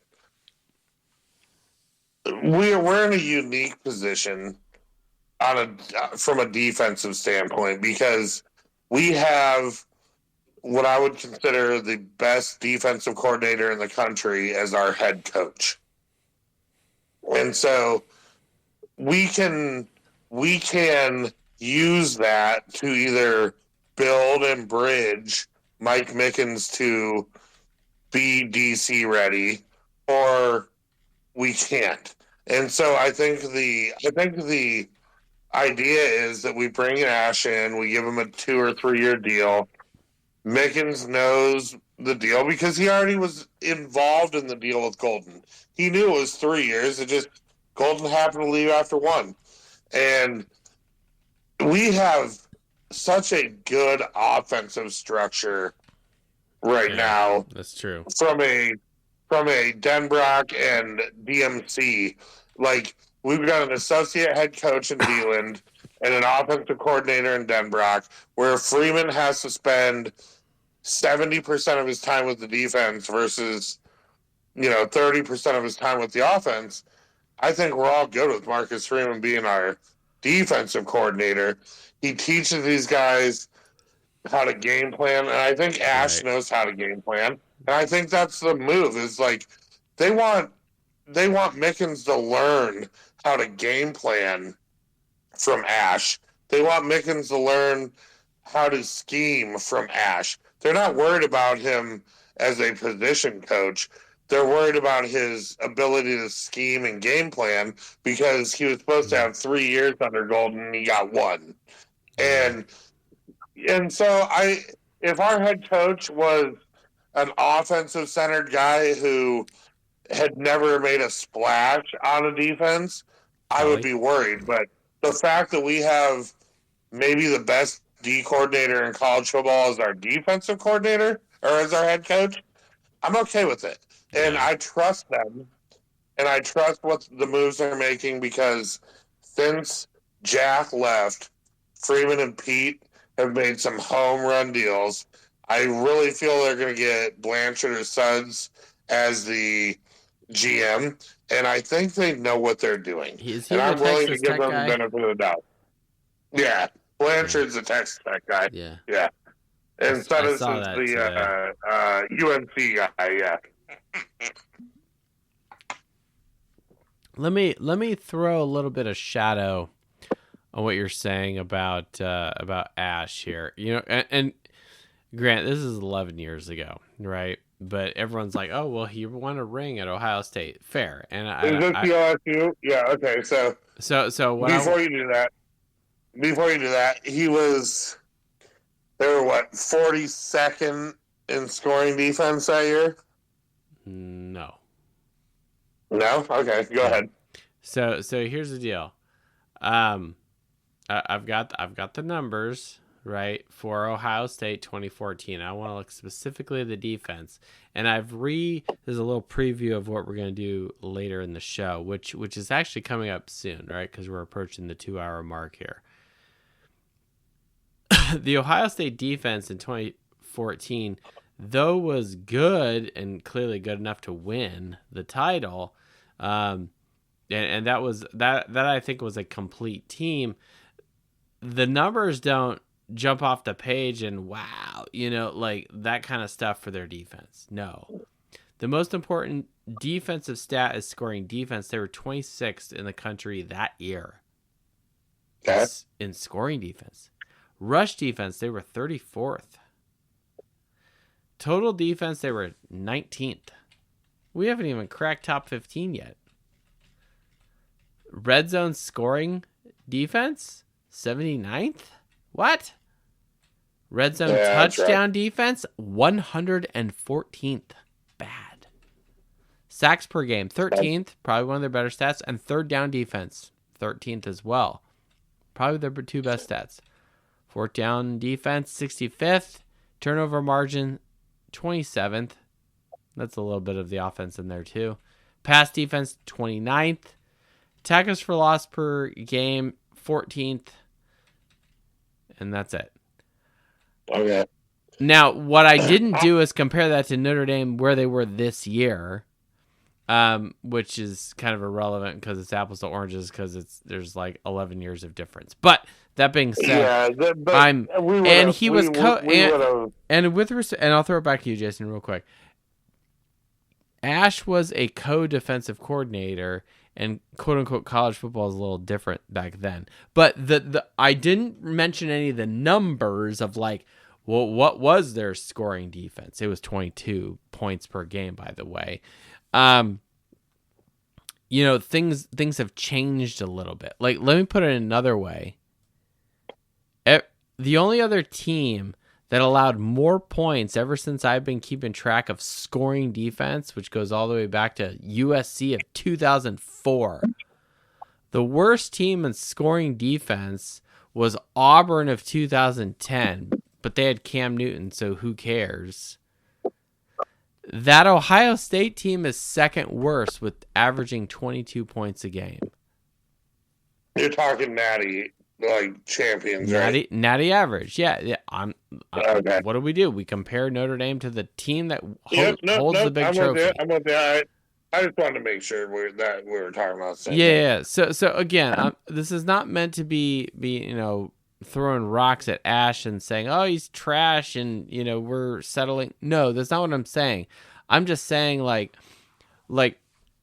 well, how was Ohio State's defense that year in a bubble? If I'm trying to isolate this from a statistical standpoint, and these are the things they were never that good defensively. I think Ohio State being good defensively is very, very relatively new, and I'm talking very last 2 or 3 years. Yeah, and I don't have their 2002 years with Tressel, so bear with me, but that would be a lot of effort for me to look up the 2002 stuff.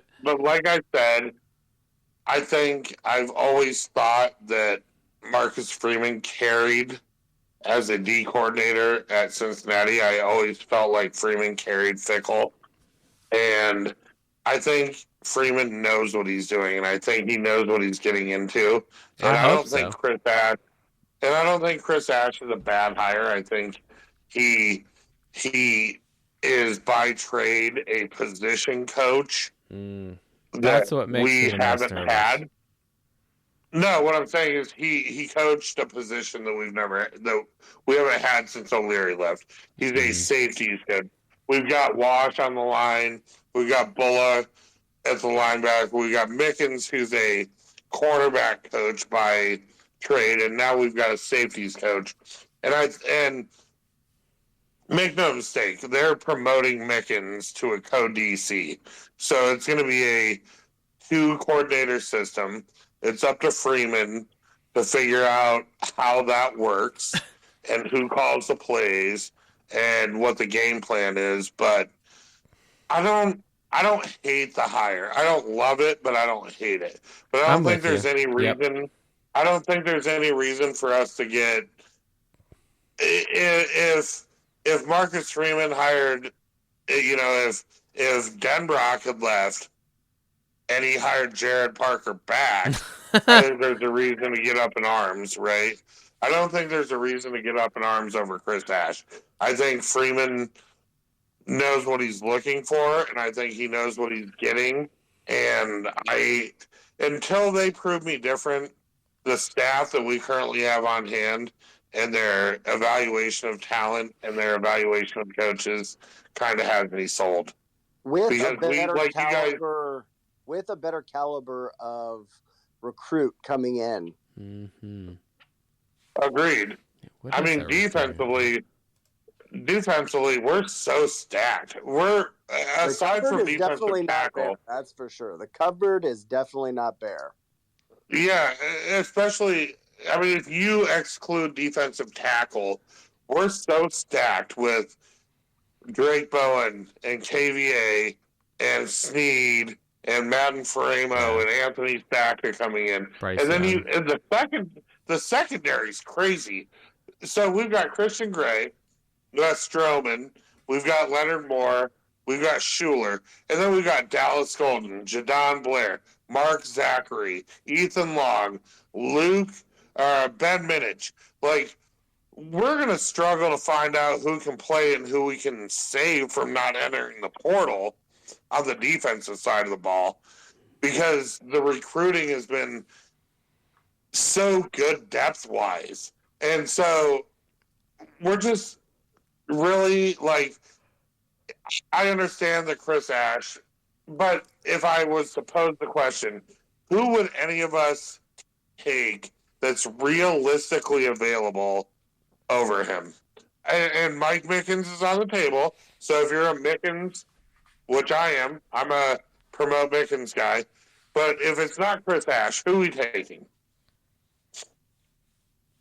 Yeah, no, I actually don't know the answer to that, because I like, to me, a lot of this happened really fast, and I got kids now, so I'm just like, geez, I'm just trying to get through my normal analysis. And then when I saw this, my head kind of sunk. I was just like, gosh, Notre Dame, you're killing me. There's no way I can do an analysis on DCs right now. It's just not going to happen. So, but no, I'm with you. They're just not there. Like, who's Ohio State going to get? I don't know. I have no idea who they're going to get. And nailing this down quickly does set the table for permanence. You know who your DC is. You know, on the recruiting trail, hey, this is what we've got. This is, what we're going to be doing. You're going to be able to have an entire off season of this, group of defensive coaches working together and figuring their stuff out. Right.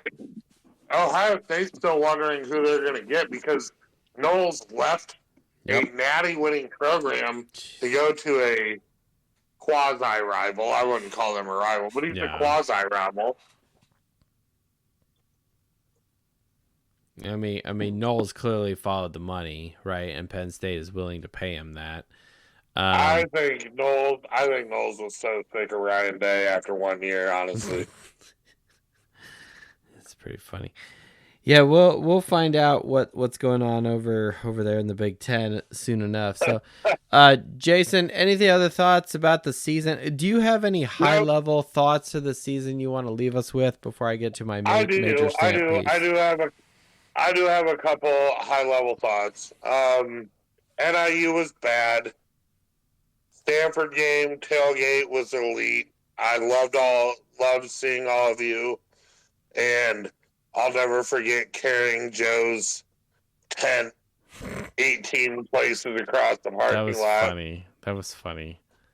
The Fivers dad coming up behind me, tapping me on the shoulder, telling me Fivers wanted to meet me was one of the highlights of my season. And then the Indiana home playoff game was just a blast. It was for anybody that was there. So despite the fact that I got sick, enjoyed it. Other than that, but I enjoyed it. I'm renewing again, obviously, and I'm looking forward to seeing all of you again next year.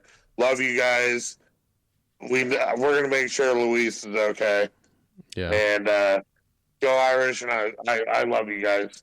Hey Jason, JTL. Before you go, do you know that you made my son cry? I didn't try to make him cry.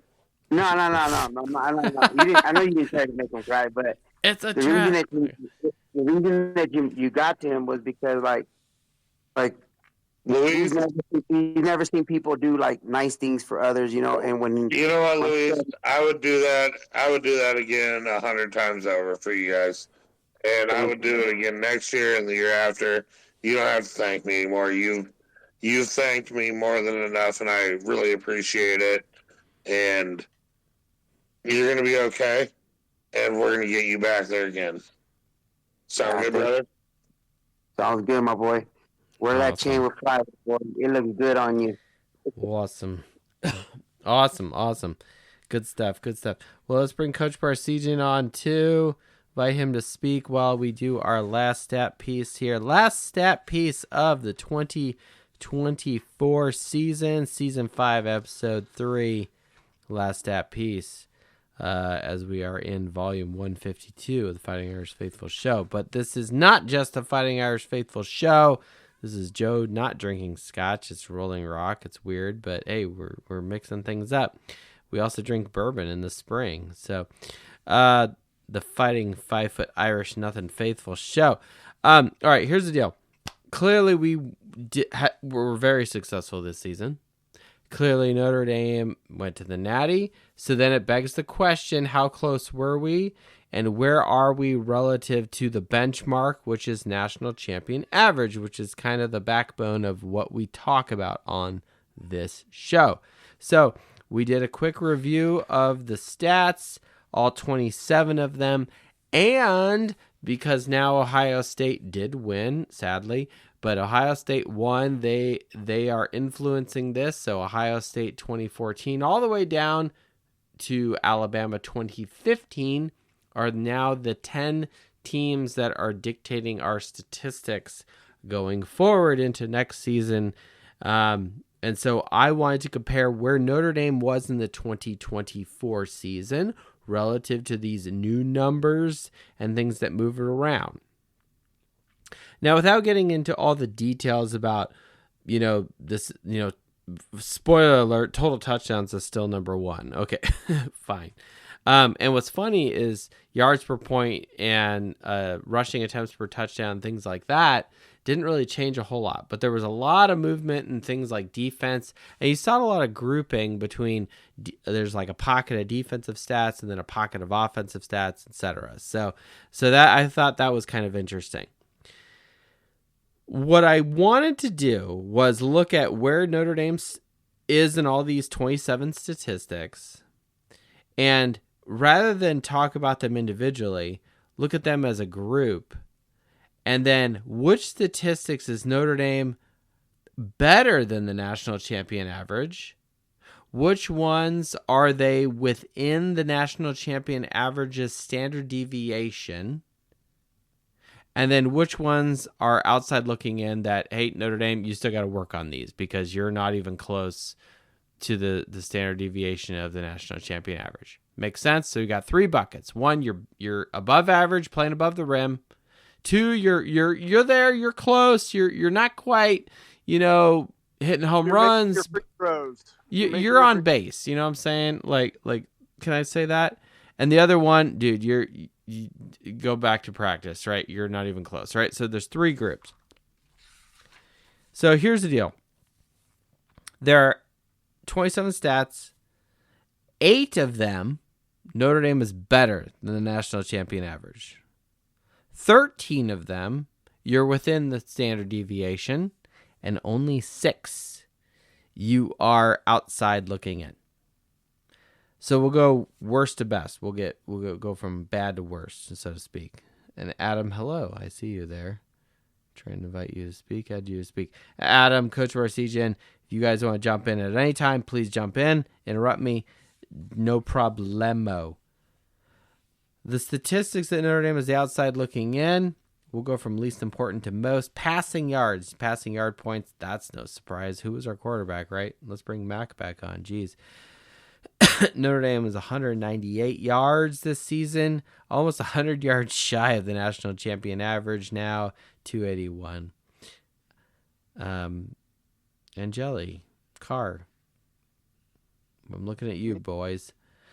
Excuse me, young men. Is that what happens when you drink beer? Damn it. Red zone scoring percentage, 81%. National champion average is 88. Standard deviation is 5%. So, nope, outside looking in. Tackles for loss per game. We kind of talked about this a little. We averaged 5.4 tackles for loss this past season. National champions now are 7, so not good. Moving on what we need to improve on. Total offense. I miss yard points, whatever. 399. But Natties are 476. Ouch. Okay, so we're still outside looking in. Passing touchdowns, we don't really need to talk about this. We had 24 national champions, 39. With a standard deviation of 10, believe it or not. So that's even pretty wide, but we're still 5 off of being in the next, bubble there. The one that really concerns me, and we mentioned this earlier in the show, is rush defense. It's the 3rd most important stat, and we're the outside looking in. National champions over the last 10 years, now including Ohio State, have averaged their opponents to 96 rushing yards total. Notre Dame averaged 138 yards. Now, granted, again, if someone wants to do the statistics of, take out the Navy game and the Army game, fine, okay. But I'll say this, and then Adam, I see you. Hello, welcome back, and I'll throw it back to you. If I step away from some of the details of the numbers, and I just look at the last 4 games Notre Dame played, you don't even have to look into the details of the stats. Just look at the score. How many points did Notre Dame put up on the board? Like IU was 27? Georgia, Penn State, Ohio State. Like we dropped off precipitously. If this was a graph, there'd be a step down on how many points we scored. Okay?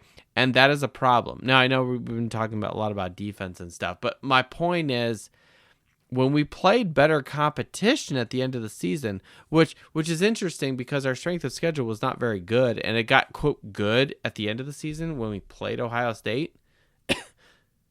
But my point is, we played better teams, and it was a struggle. Like it got kind of hairy in that IU game. People don't want to talk about that, but it was just had IU hit their other, onside kick, my blood pressure would have been very, very much higher. Okay.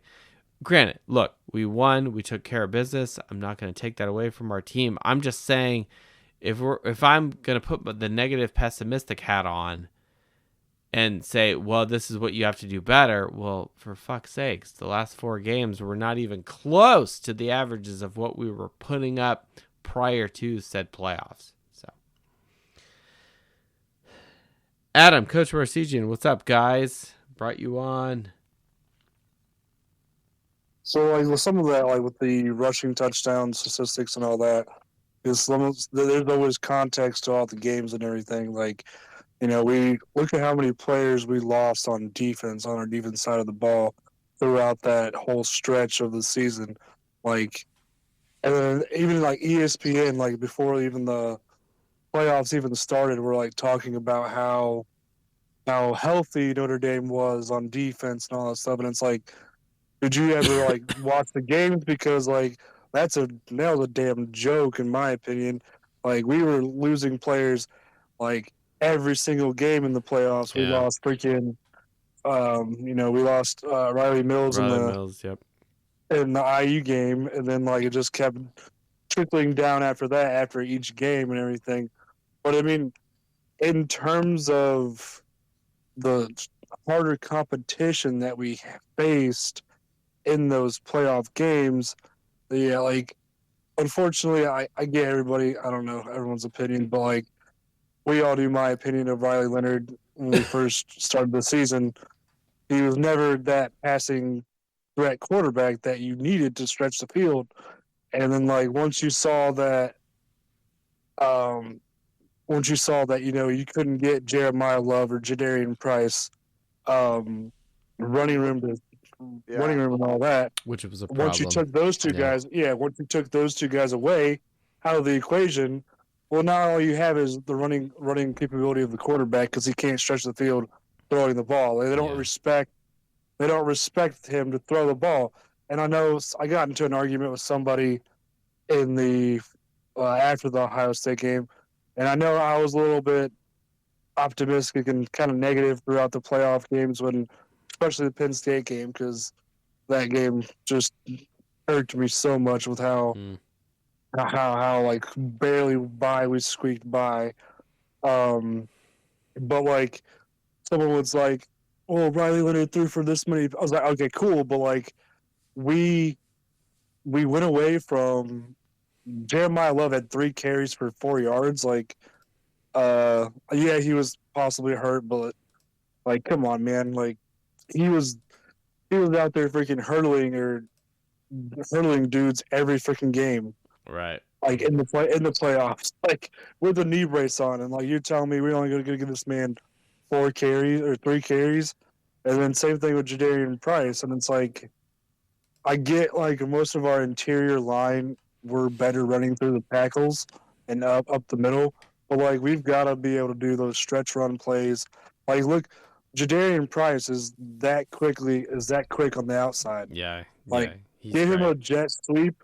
Give him a jet sweep or a sweep to the left or right, like. Well, and just to give Riley Leonard a fucking break, if can I say that? Yeah. Hey, Adam, there's something you just brought this up, and I did the quick, whatever and dirty here, and I'll throw it back to you for your response. I looked at rushing yards of Notre Dame's offense, not so much versus their opponent, but just Notre Dame in a vacuum. Versus USC, we had 260 yards. Cool, that sounds awesome. Versus IU, we had 193 yards on the ground. Georgia, 154. Uh-oh. Penn State, 116. Ohio State, 53. It's completely straight down. That's a problem. That's not good. That's the kind of stuff I'm talking about.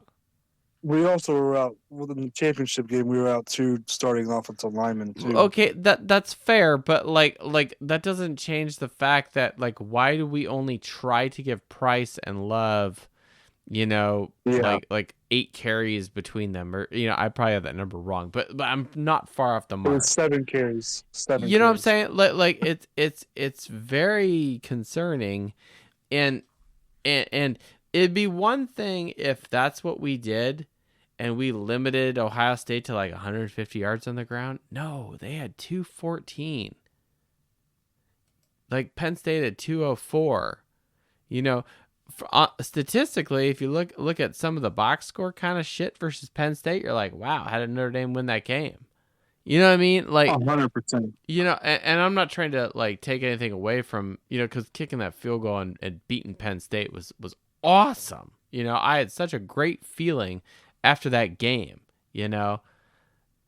but then you see what happened in the national championship game statistically, second quarter statistics aside, like we already talked about, and you look at like rushing yards and some of these other things, it's like, damn.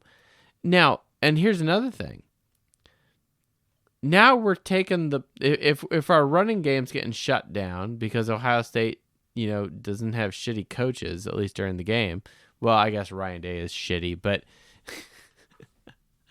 that's more because I don't like him, But the point being, I mean, we made Riley Leonard, throw a bunch of fucking passes, and we turned into a 44% run percentage team. Good God. No. If that's the case, shit, maybe we should put Angeli in. I don't know. I mean, we really went away. We steered away in that championship game. We steered away from what worked the entire season. Now, I will say this: when you're down huge, you've got to pass, right? So I'm not I'm conveniently talking about that without looking at the context of what was happening in game. And in game, we're down huge, and it's like you have to pass, you have to score quick. And quite frankly, Greathouse stepped up, and that's kind of how we started the show. And it's like, like thank you, Greathouse, for making it possible to give us a glimmer of hope in that fourth quarter. Be like, hey, we're only down one possession. 8 points, like it is possible mathematically, given the time of the clock, etc. We get the ball back with ample time, and it's still the same deviation. Peter really hurt. Like that missed field goal would have been. Yeah, the field goal is, it's funny. You got to make those though. You got to make those. I don't doubt that for a minute, and I'm never gonna argue against you on that one. All I'm saying is, like, to me, my heart did not sink when he missed the field goal. My heart only sank in that game after Ohio State got that huge pass in the fourth quarter with like 2 minutes left, and I was like, "See, like, fuck!" Like, because it's a down and distance thing.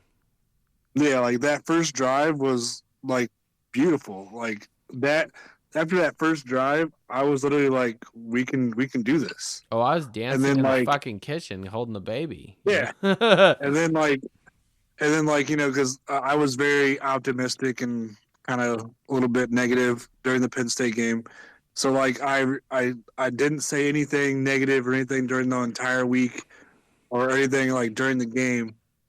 But like all my concerns literally showed up during that game. And I didn't speak them, but like literally everything that I thought could happen happened, and I was like, they are just, unfortunately, we're so banged up in our defense, and like they beat us in the trenches. We're it meant, and like they were more physical than we were.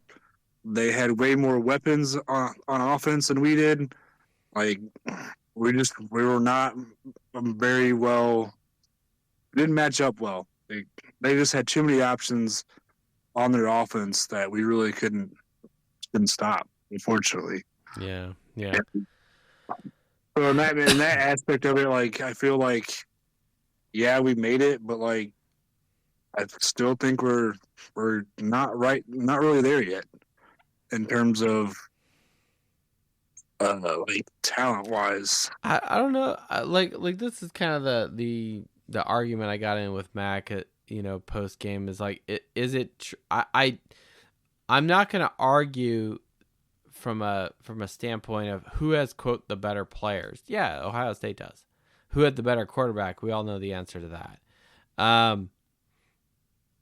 But I can't escape from the fact that, like, look, you guys lost to Michigan. You guys had close games with Nebraska. You like to me, like, talent is one thing, but it's, do you have a coach and do you have a team that's gelling together and executing at a high and performing at a high level?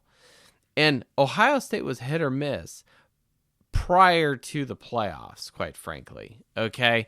It all started after that Michigan loss. Well, right. But again, if you look at the Texas game, which is what was the hugest like point for me in our pregame show, which I know y'all listen to, like they were in it. Texas was in it. They were like on the fucking 2 ready to score, and then they had some bad calls and some stupid offensive things, and then they had a turnover which resulted in the best possible outcome from Ohio State, and Ohio State wins.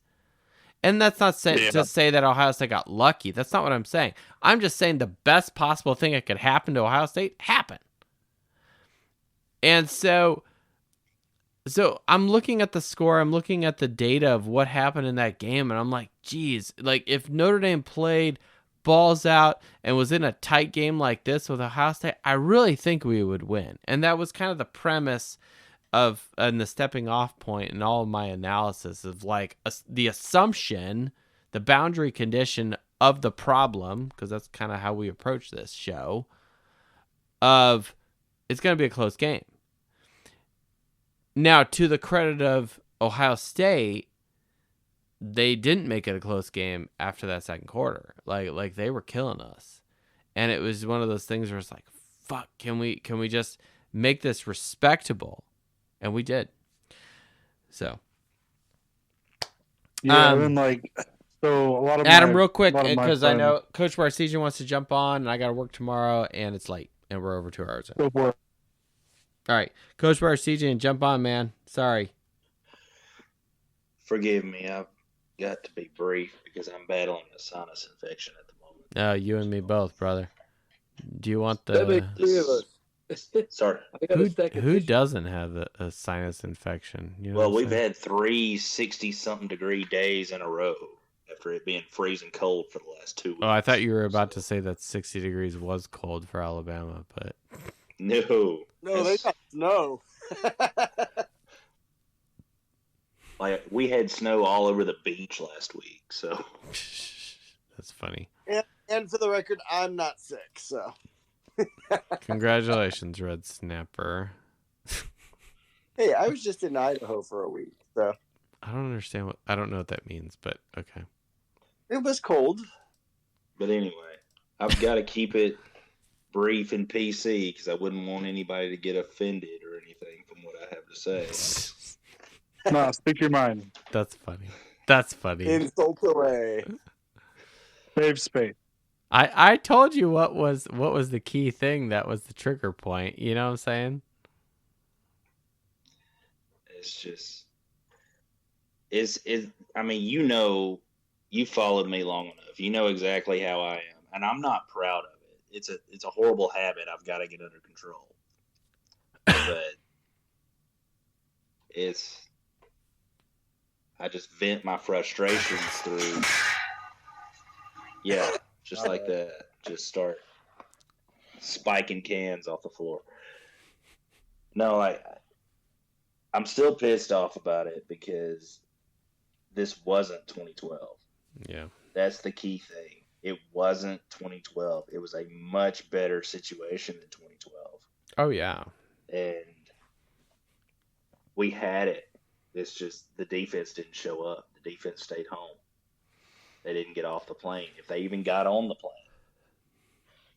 Yeah, the inability of our defense to not stop them until late in the third quarter was really, really rough. The offense not showing up for an entire quarter is par for the course. They've done that almost every game all year. True that. But, it's the discrepancy and the overlap of those two things that's really what bit Notre Dame in the ass. Well, this team was basically always relying on the defense because the inept of the offense at times in the passing game. Yeah, I mean, if we can't score, at least the defense is holding the opponent from not scoring. But if they're scoring, we're scoring too. Like that was kind of the vibe I get from the season, and we could break that down further from a quarter by quarter standpoint. But the point I'm making is, yeah, no, I agree with you guys. You know, like when we really needed you defense, you didn't show up. You know, it's like and I don't even go ahead. I don't even blame the injuries. Because we've been injury riddled since midway through the season, if not earlier, and we've still battled, and it's been that next man in mentality. And we shut down for 2 of the last 3 years the defending national champions, back to back, and soundly dominated. And then we soundly dominated a very good Penn State team. Granted, the offense didn't show up to the second half, but still, we shut down a Penn State team that on paper was probably better than us. With all the injuries we had, we should have beaten Ohio State. The defense just didn't show up. Yeah. So, but I can say, yeah, we lost in the title game again, but it wasn't a blowout. It was not a death bucket. I got to meet all of you and see in person a team that went on to play for a national title. Amen. There's a lot of Bammer Jammers down here that can't say that right now. No. They've also been very, very quiet over the last couple of weeks. Well, sure. Because they can't say much themselves. Well, and they're not very confident, quite frankly, going into next season. So, the only one that I wish, it's like the biggest, whiniest fan base and coach on the planet in Ole Miss and Lane Kiffin. It's a dang shame that we didn't get to play them, because I would love to, even though we got soundly beaten by Ohio State, I would have loved to have met Ole Miss in the playoff this past year. Yeah, I think we're due to cross paths at some point. Us and Ole Miss. I'm with you on that. Something about that seems really, and maybe it's the old USC connection with Kiffin. Who knows? But I'm with you. It sometimes feels like that's a possibility. I think most fans, whether you want it or not, there's some joy that could come about Notre Dame hosting a home playoff game against LSU, and Brian Kelly's trotting his ass out there on the other sideline. Like, man, if you want to talk about, poetics and the price, if you thought the price of tickets for a Notre Dame Indiana home playoff game were high, wait till you think a former coach that, totally gave us the naughty, departure in Kelly is coming back. It's like, okay, I'll be there. We'll cross welcome that to South bridge, Bend, motherfucker. Like that's kind of the Yeah, sign me up. I'll be there. We'll cross that bridge when we get to it. Me personally, I don't see LSU getting there. Not with Kelly. Well, that's the thing. It's like we as Notre Dame fans have an insight, and we're like, we know this guy, we know what he's done, we know what he didn't do, and it's like, you look, Kelly's not a bad coach. He's a good coach. He's just not great, and that's not what we need. I think he's more suited for programs that historically aren't always near the top on a regular basis, and can build them up to I don't know, to get to the top and compete for a shot at the top, but can't really get over that hump. Yeah. Like with Notre Dame, how down we've been the last 20 years. We were years. Very down.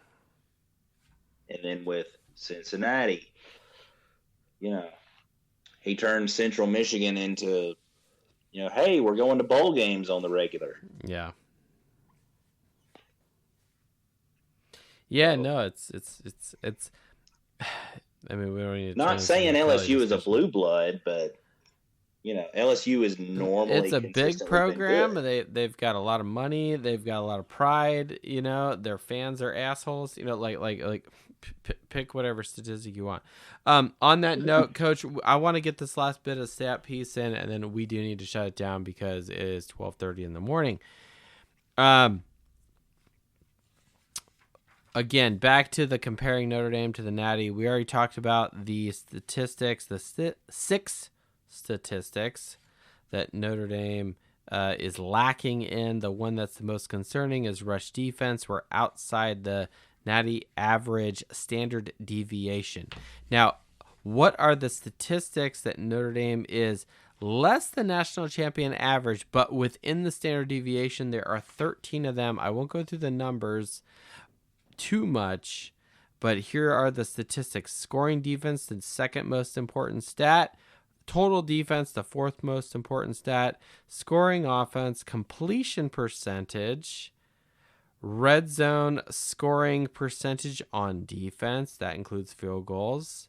Tackles for loss allowed, so that's tackles for loss against the offense. That's another way to describe that.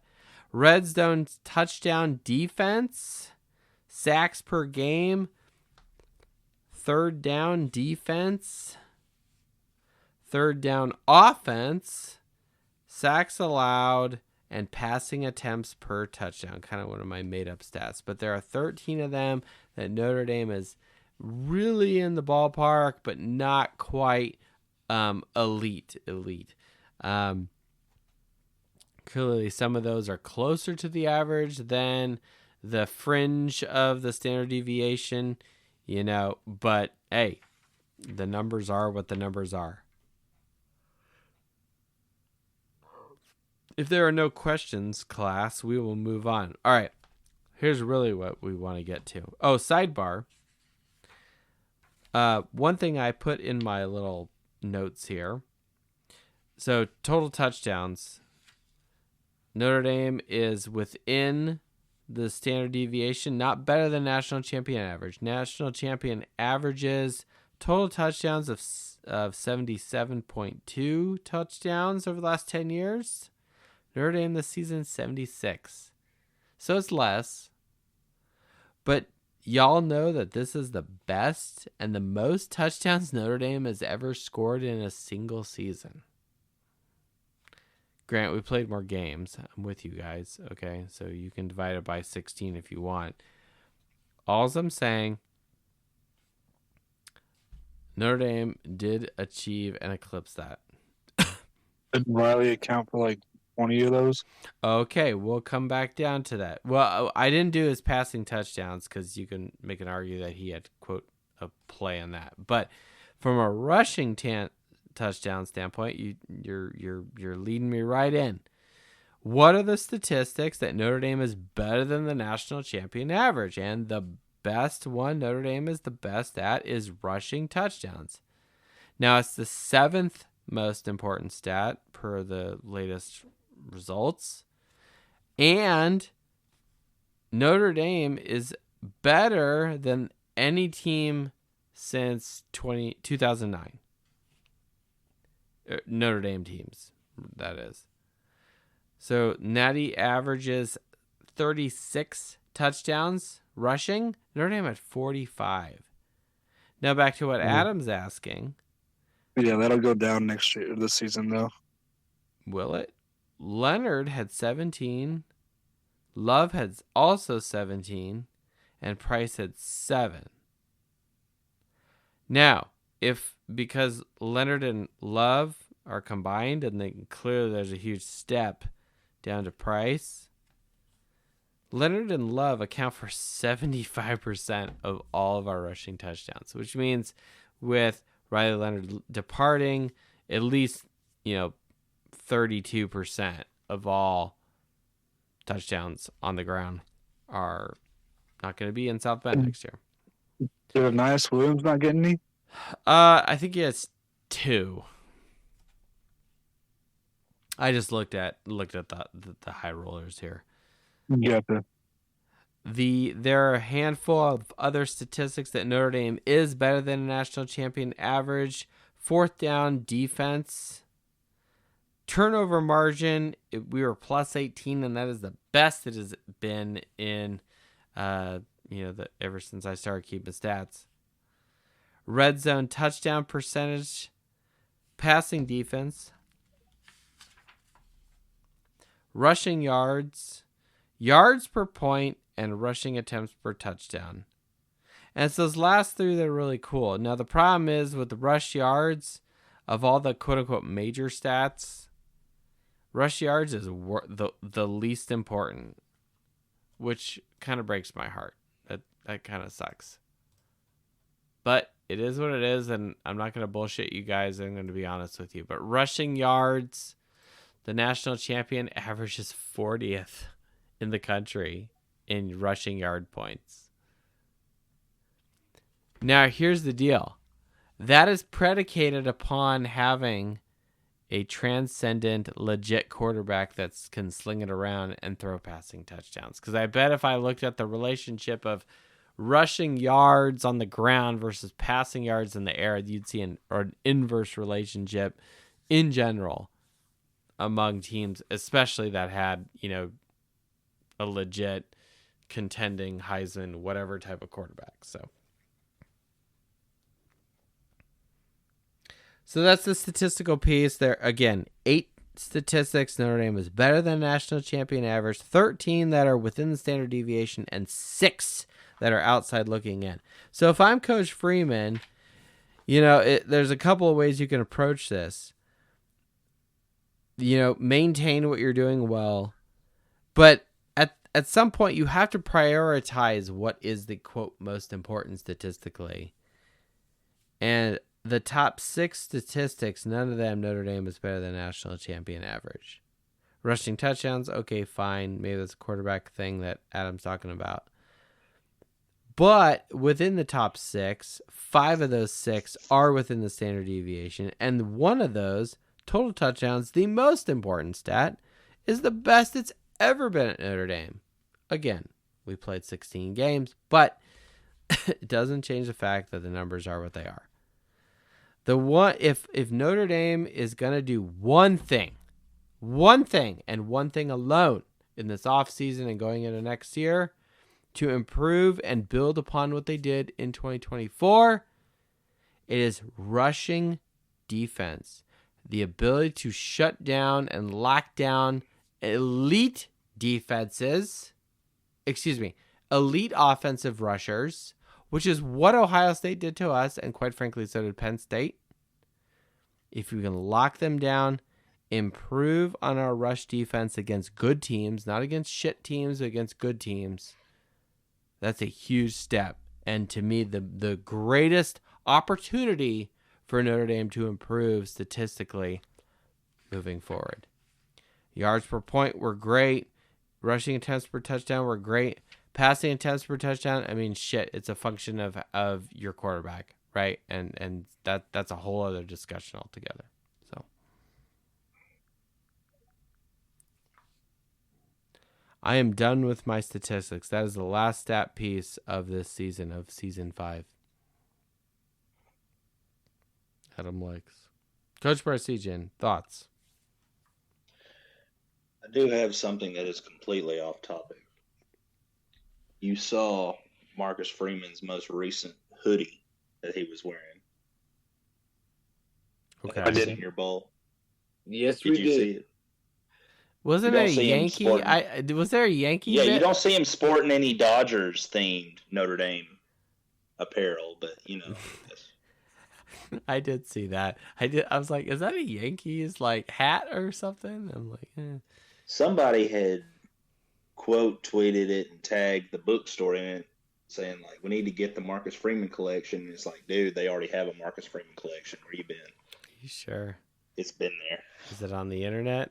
If it ain't on the internet, it's no, not it's right there in the middle of the bookstore. Yeah, but can I go to the bookstore, to Hamas bookstore online now and buy you a Yankees hoodie? The Yankees hoodie, probably not. That's my point. So no, you can't. They do have Marcus Freeman collection. Okay. No, their whole point was get a Marcus Freeman collection. It's like, dude, they already got it. Okay. Well, if you can't get your Yankee, Notre Dame, whatever, which is funny because you live in Alabama and you want Yankee stuff, but that's now I'm making a Civil War reference. Well, I'm looking to see if you can actually get them. What do I need to do? Just search Marcus Freeman? Who knows?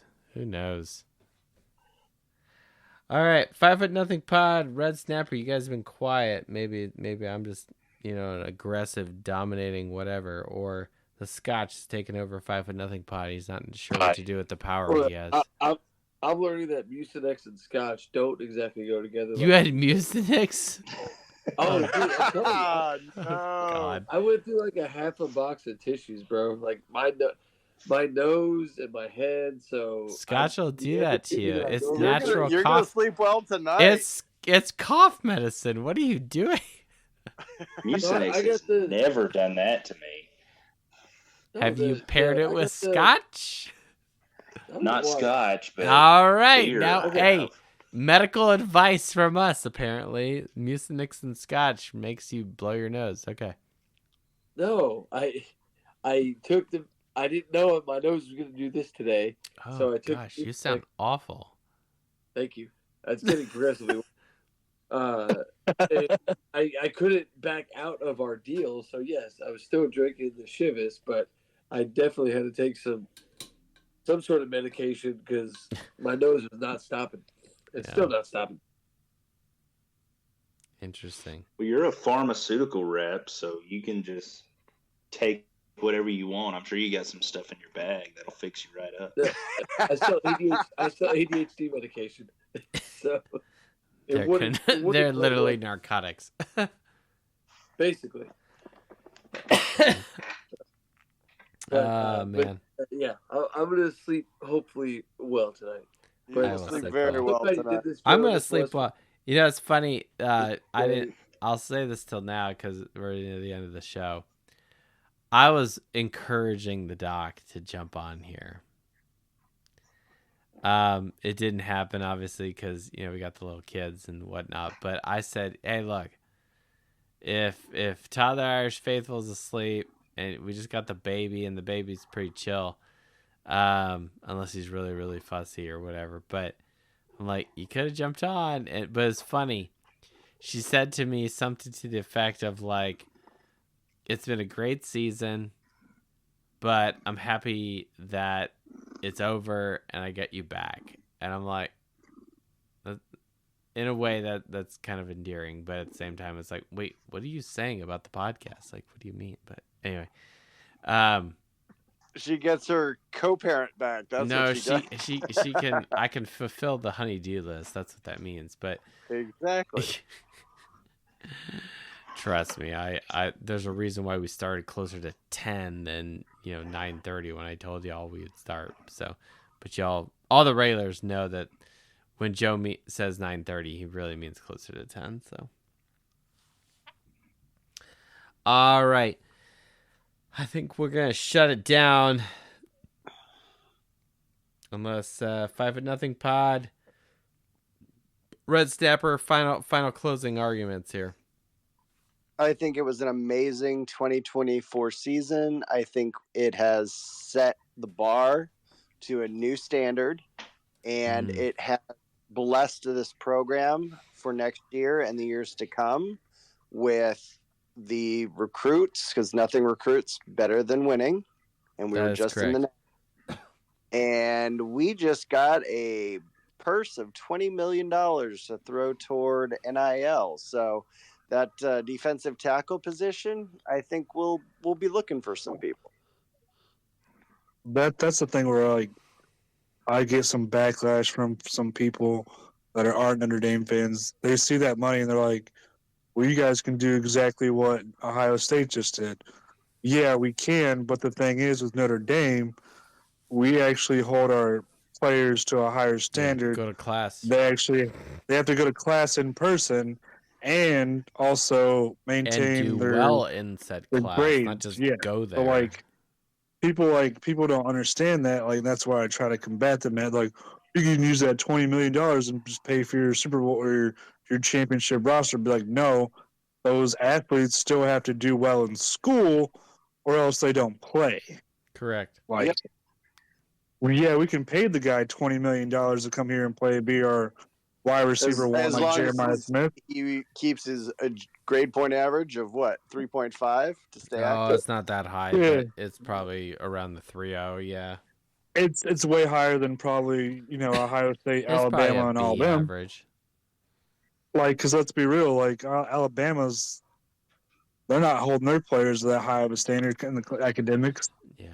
No, I believe Alabama, just to get admitted, it's like a very low 20s on the ACT and like a C average. C average. Jeez. Just to get accepted. Good God. The bar is low. The bar has been lowered. It's not a Notre Dame. What would you expect? I mean, we preach. What we do. Yeah, Notre Dame preaches freaking academics and all that stuff and all that. Like, as should we? Make sure like they're set for life. That we're if the football's not like in their future, they don't make it to the NFL. Yeah. They still have an education to fall back on. Well, and like all the shit talking I do about Purdue, which is kind of more in jest, just because I work with a lot of Purdue people. But at the same time, it's like, Purdue's one of those schools that I don't think is like throwing the baby out with the bathwater with respect to the football athletes. You know what I'm saying? Like, I do think their guys go to class. They are smart. Purdue's a fairly smart school place. At least if you're an engineer or whatever. But it's at the same time, it's like, yeah, like I don't see Purdue like, cutting corners here. Oh, because we're gonna have a great football team. Now, if they are, fire all those people because you guys are fucking failing. But I don't think that's what's happening over at Purdue. So I really think they're still holding on to their MO, which is fine. All right.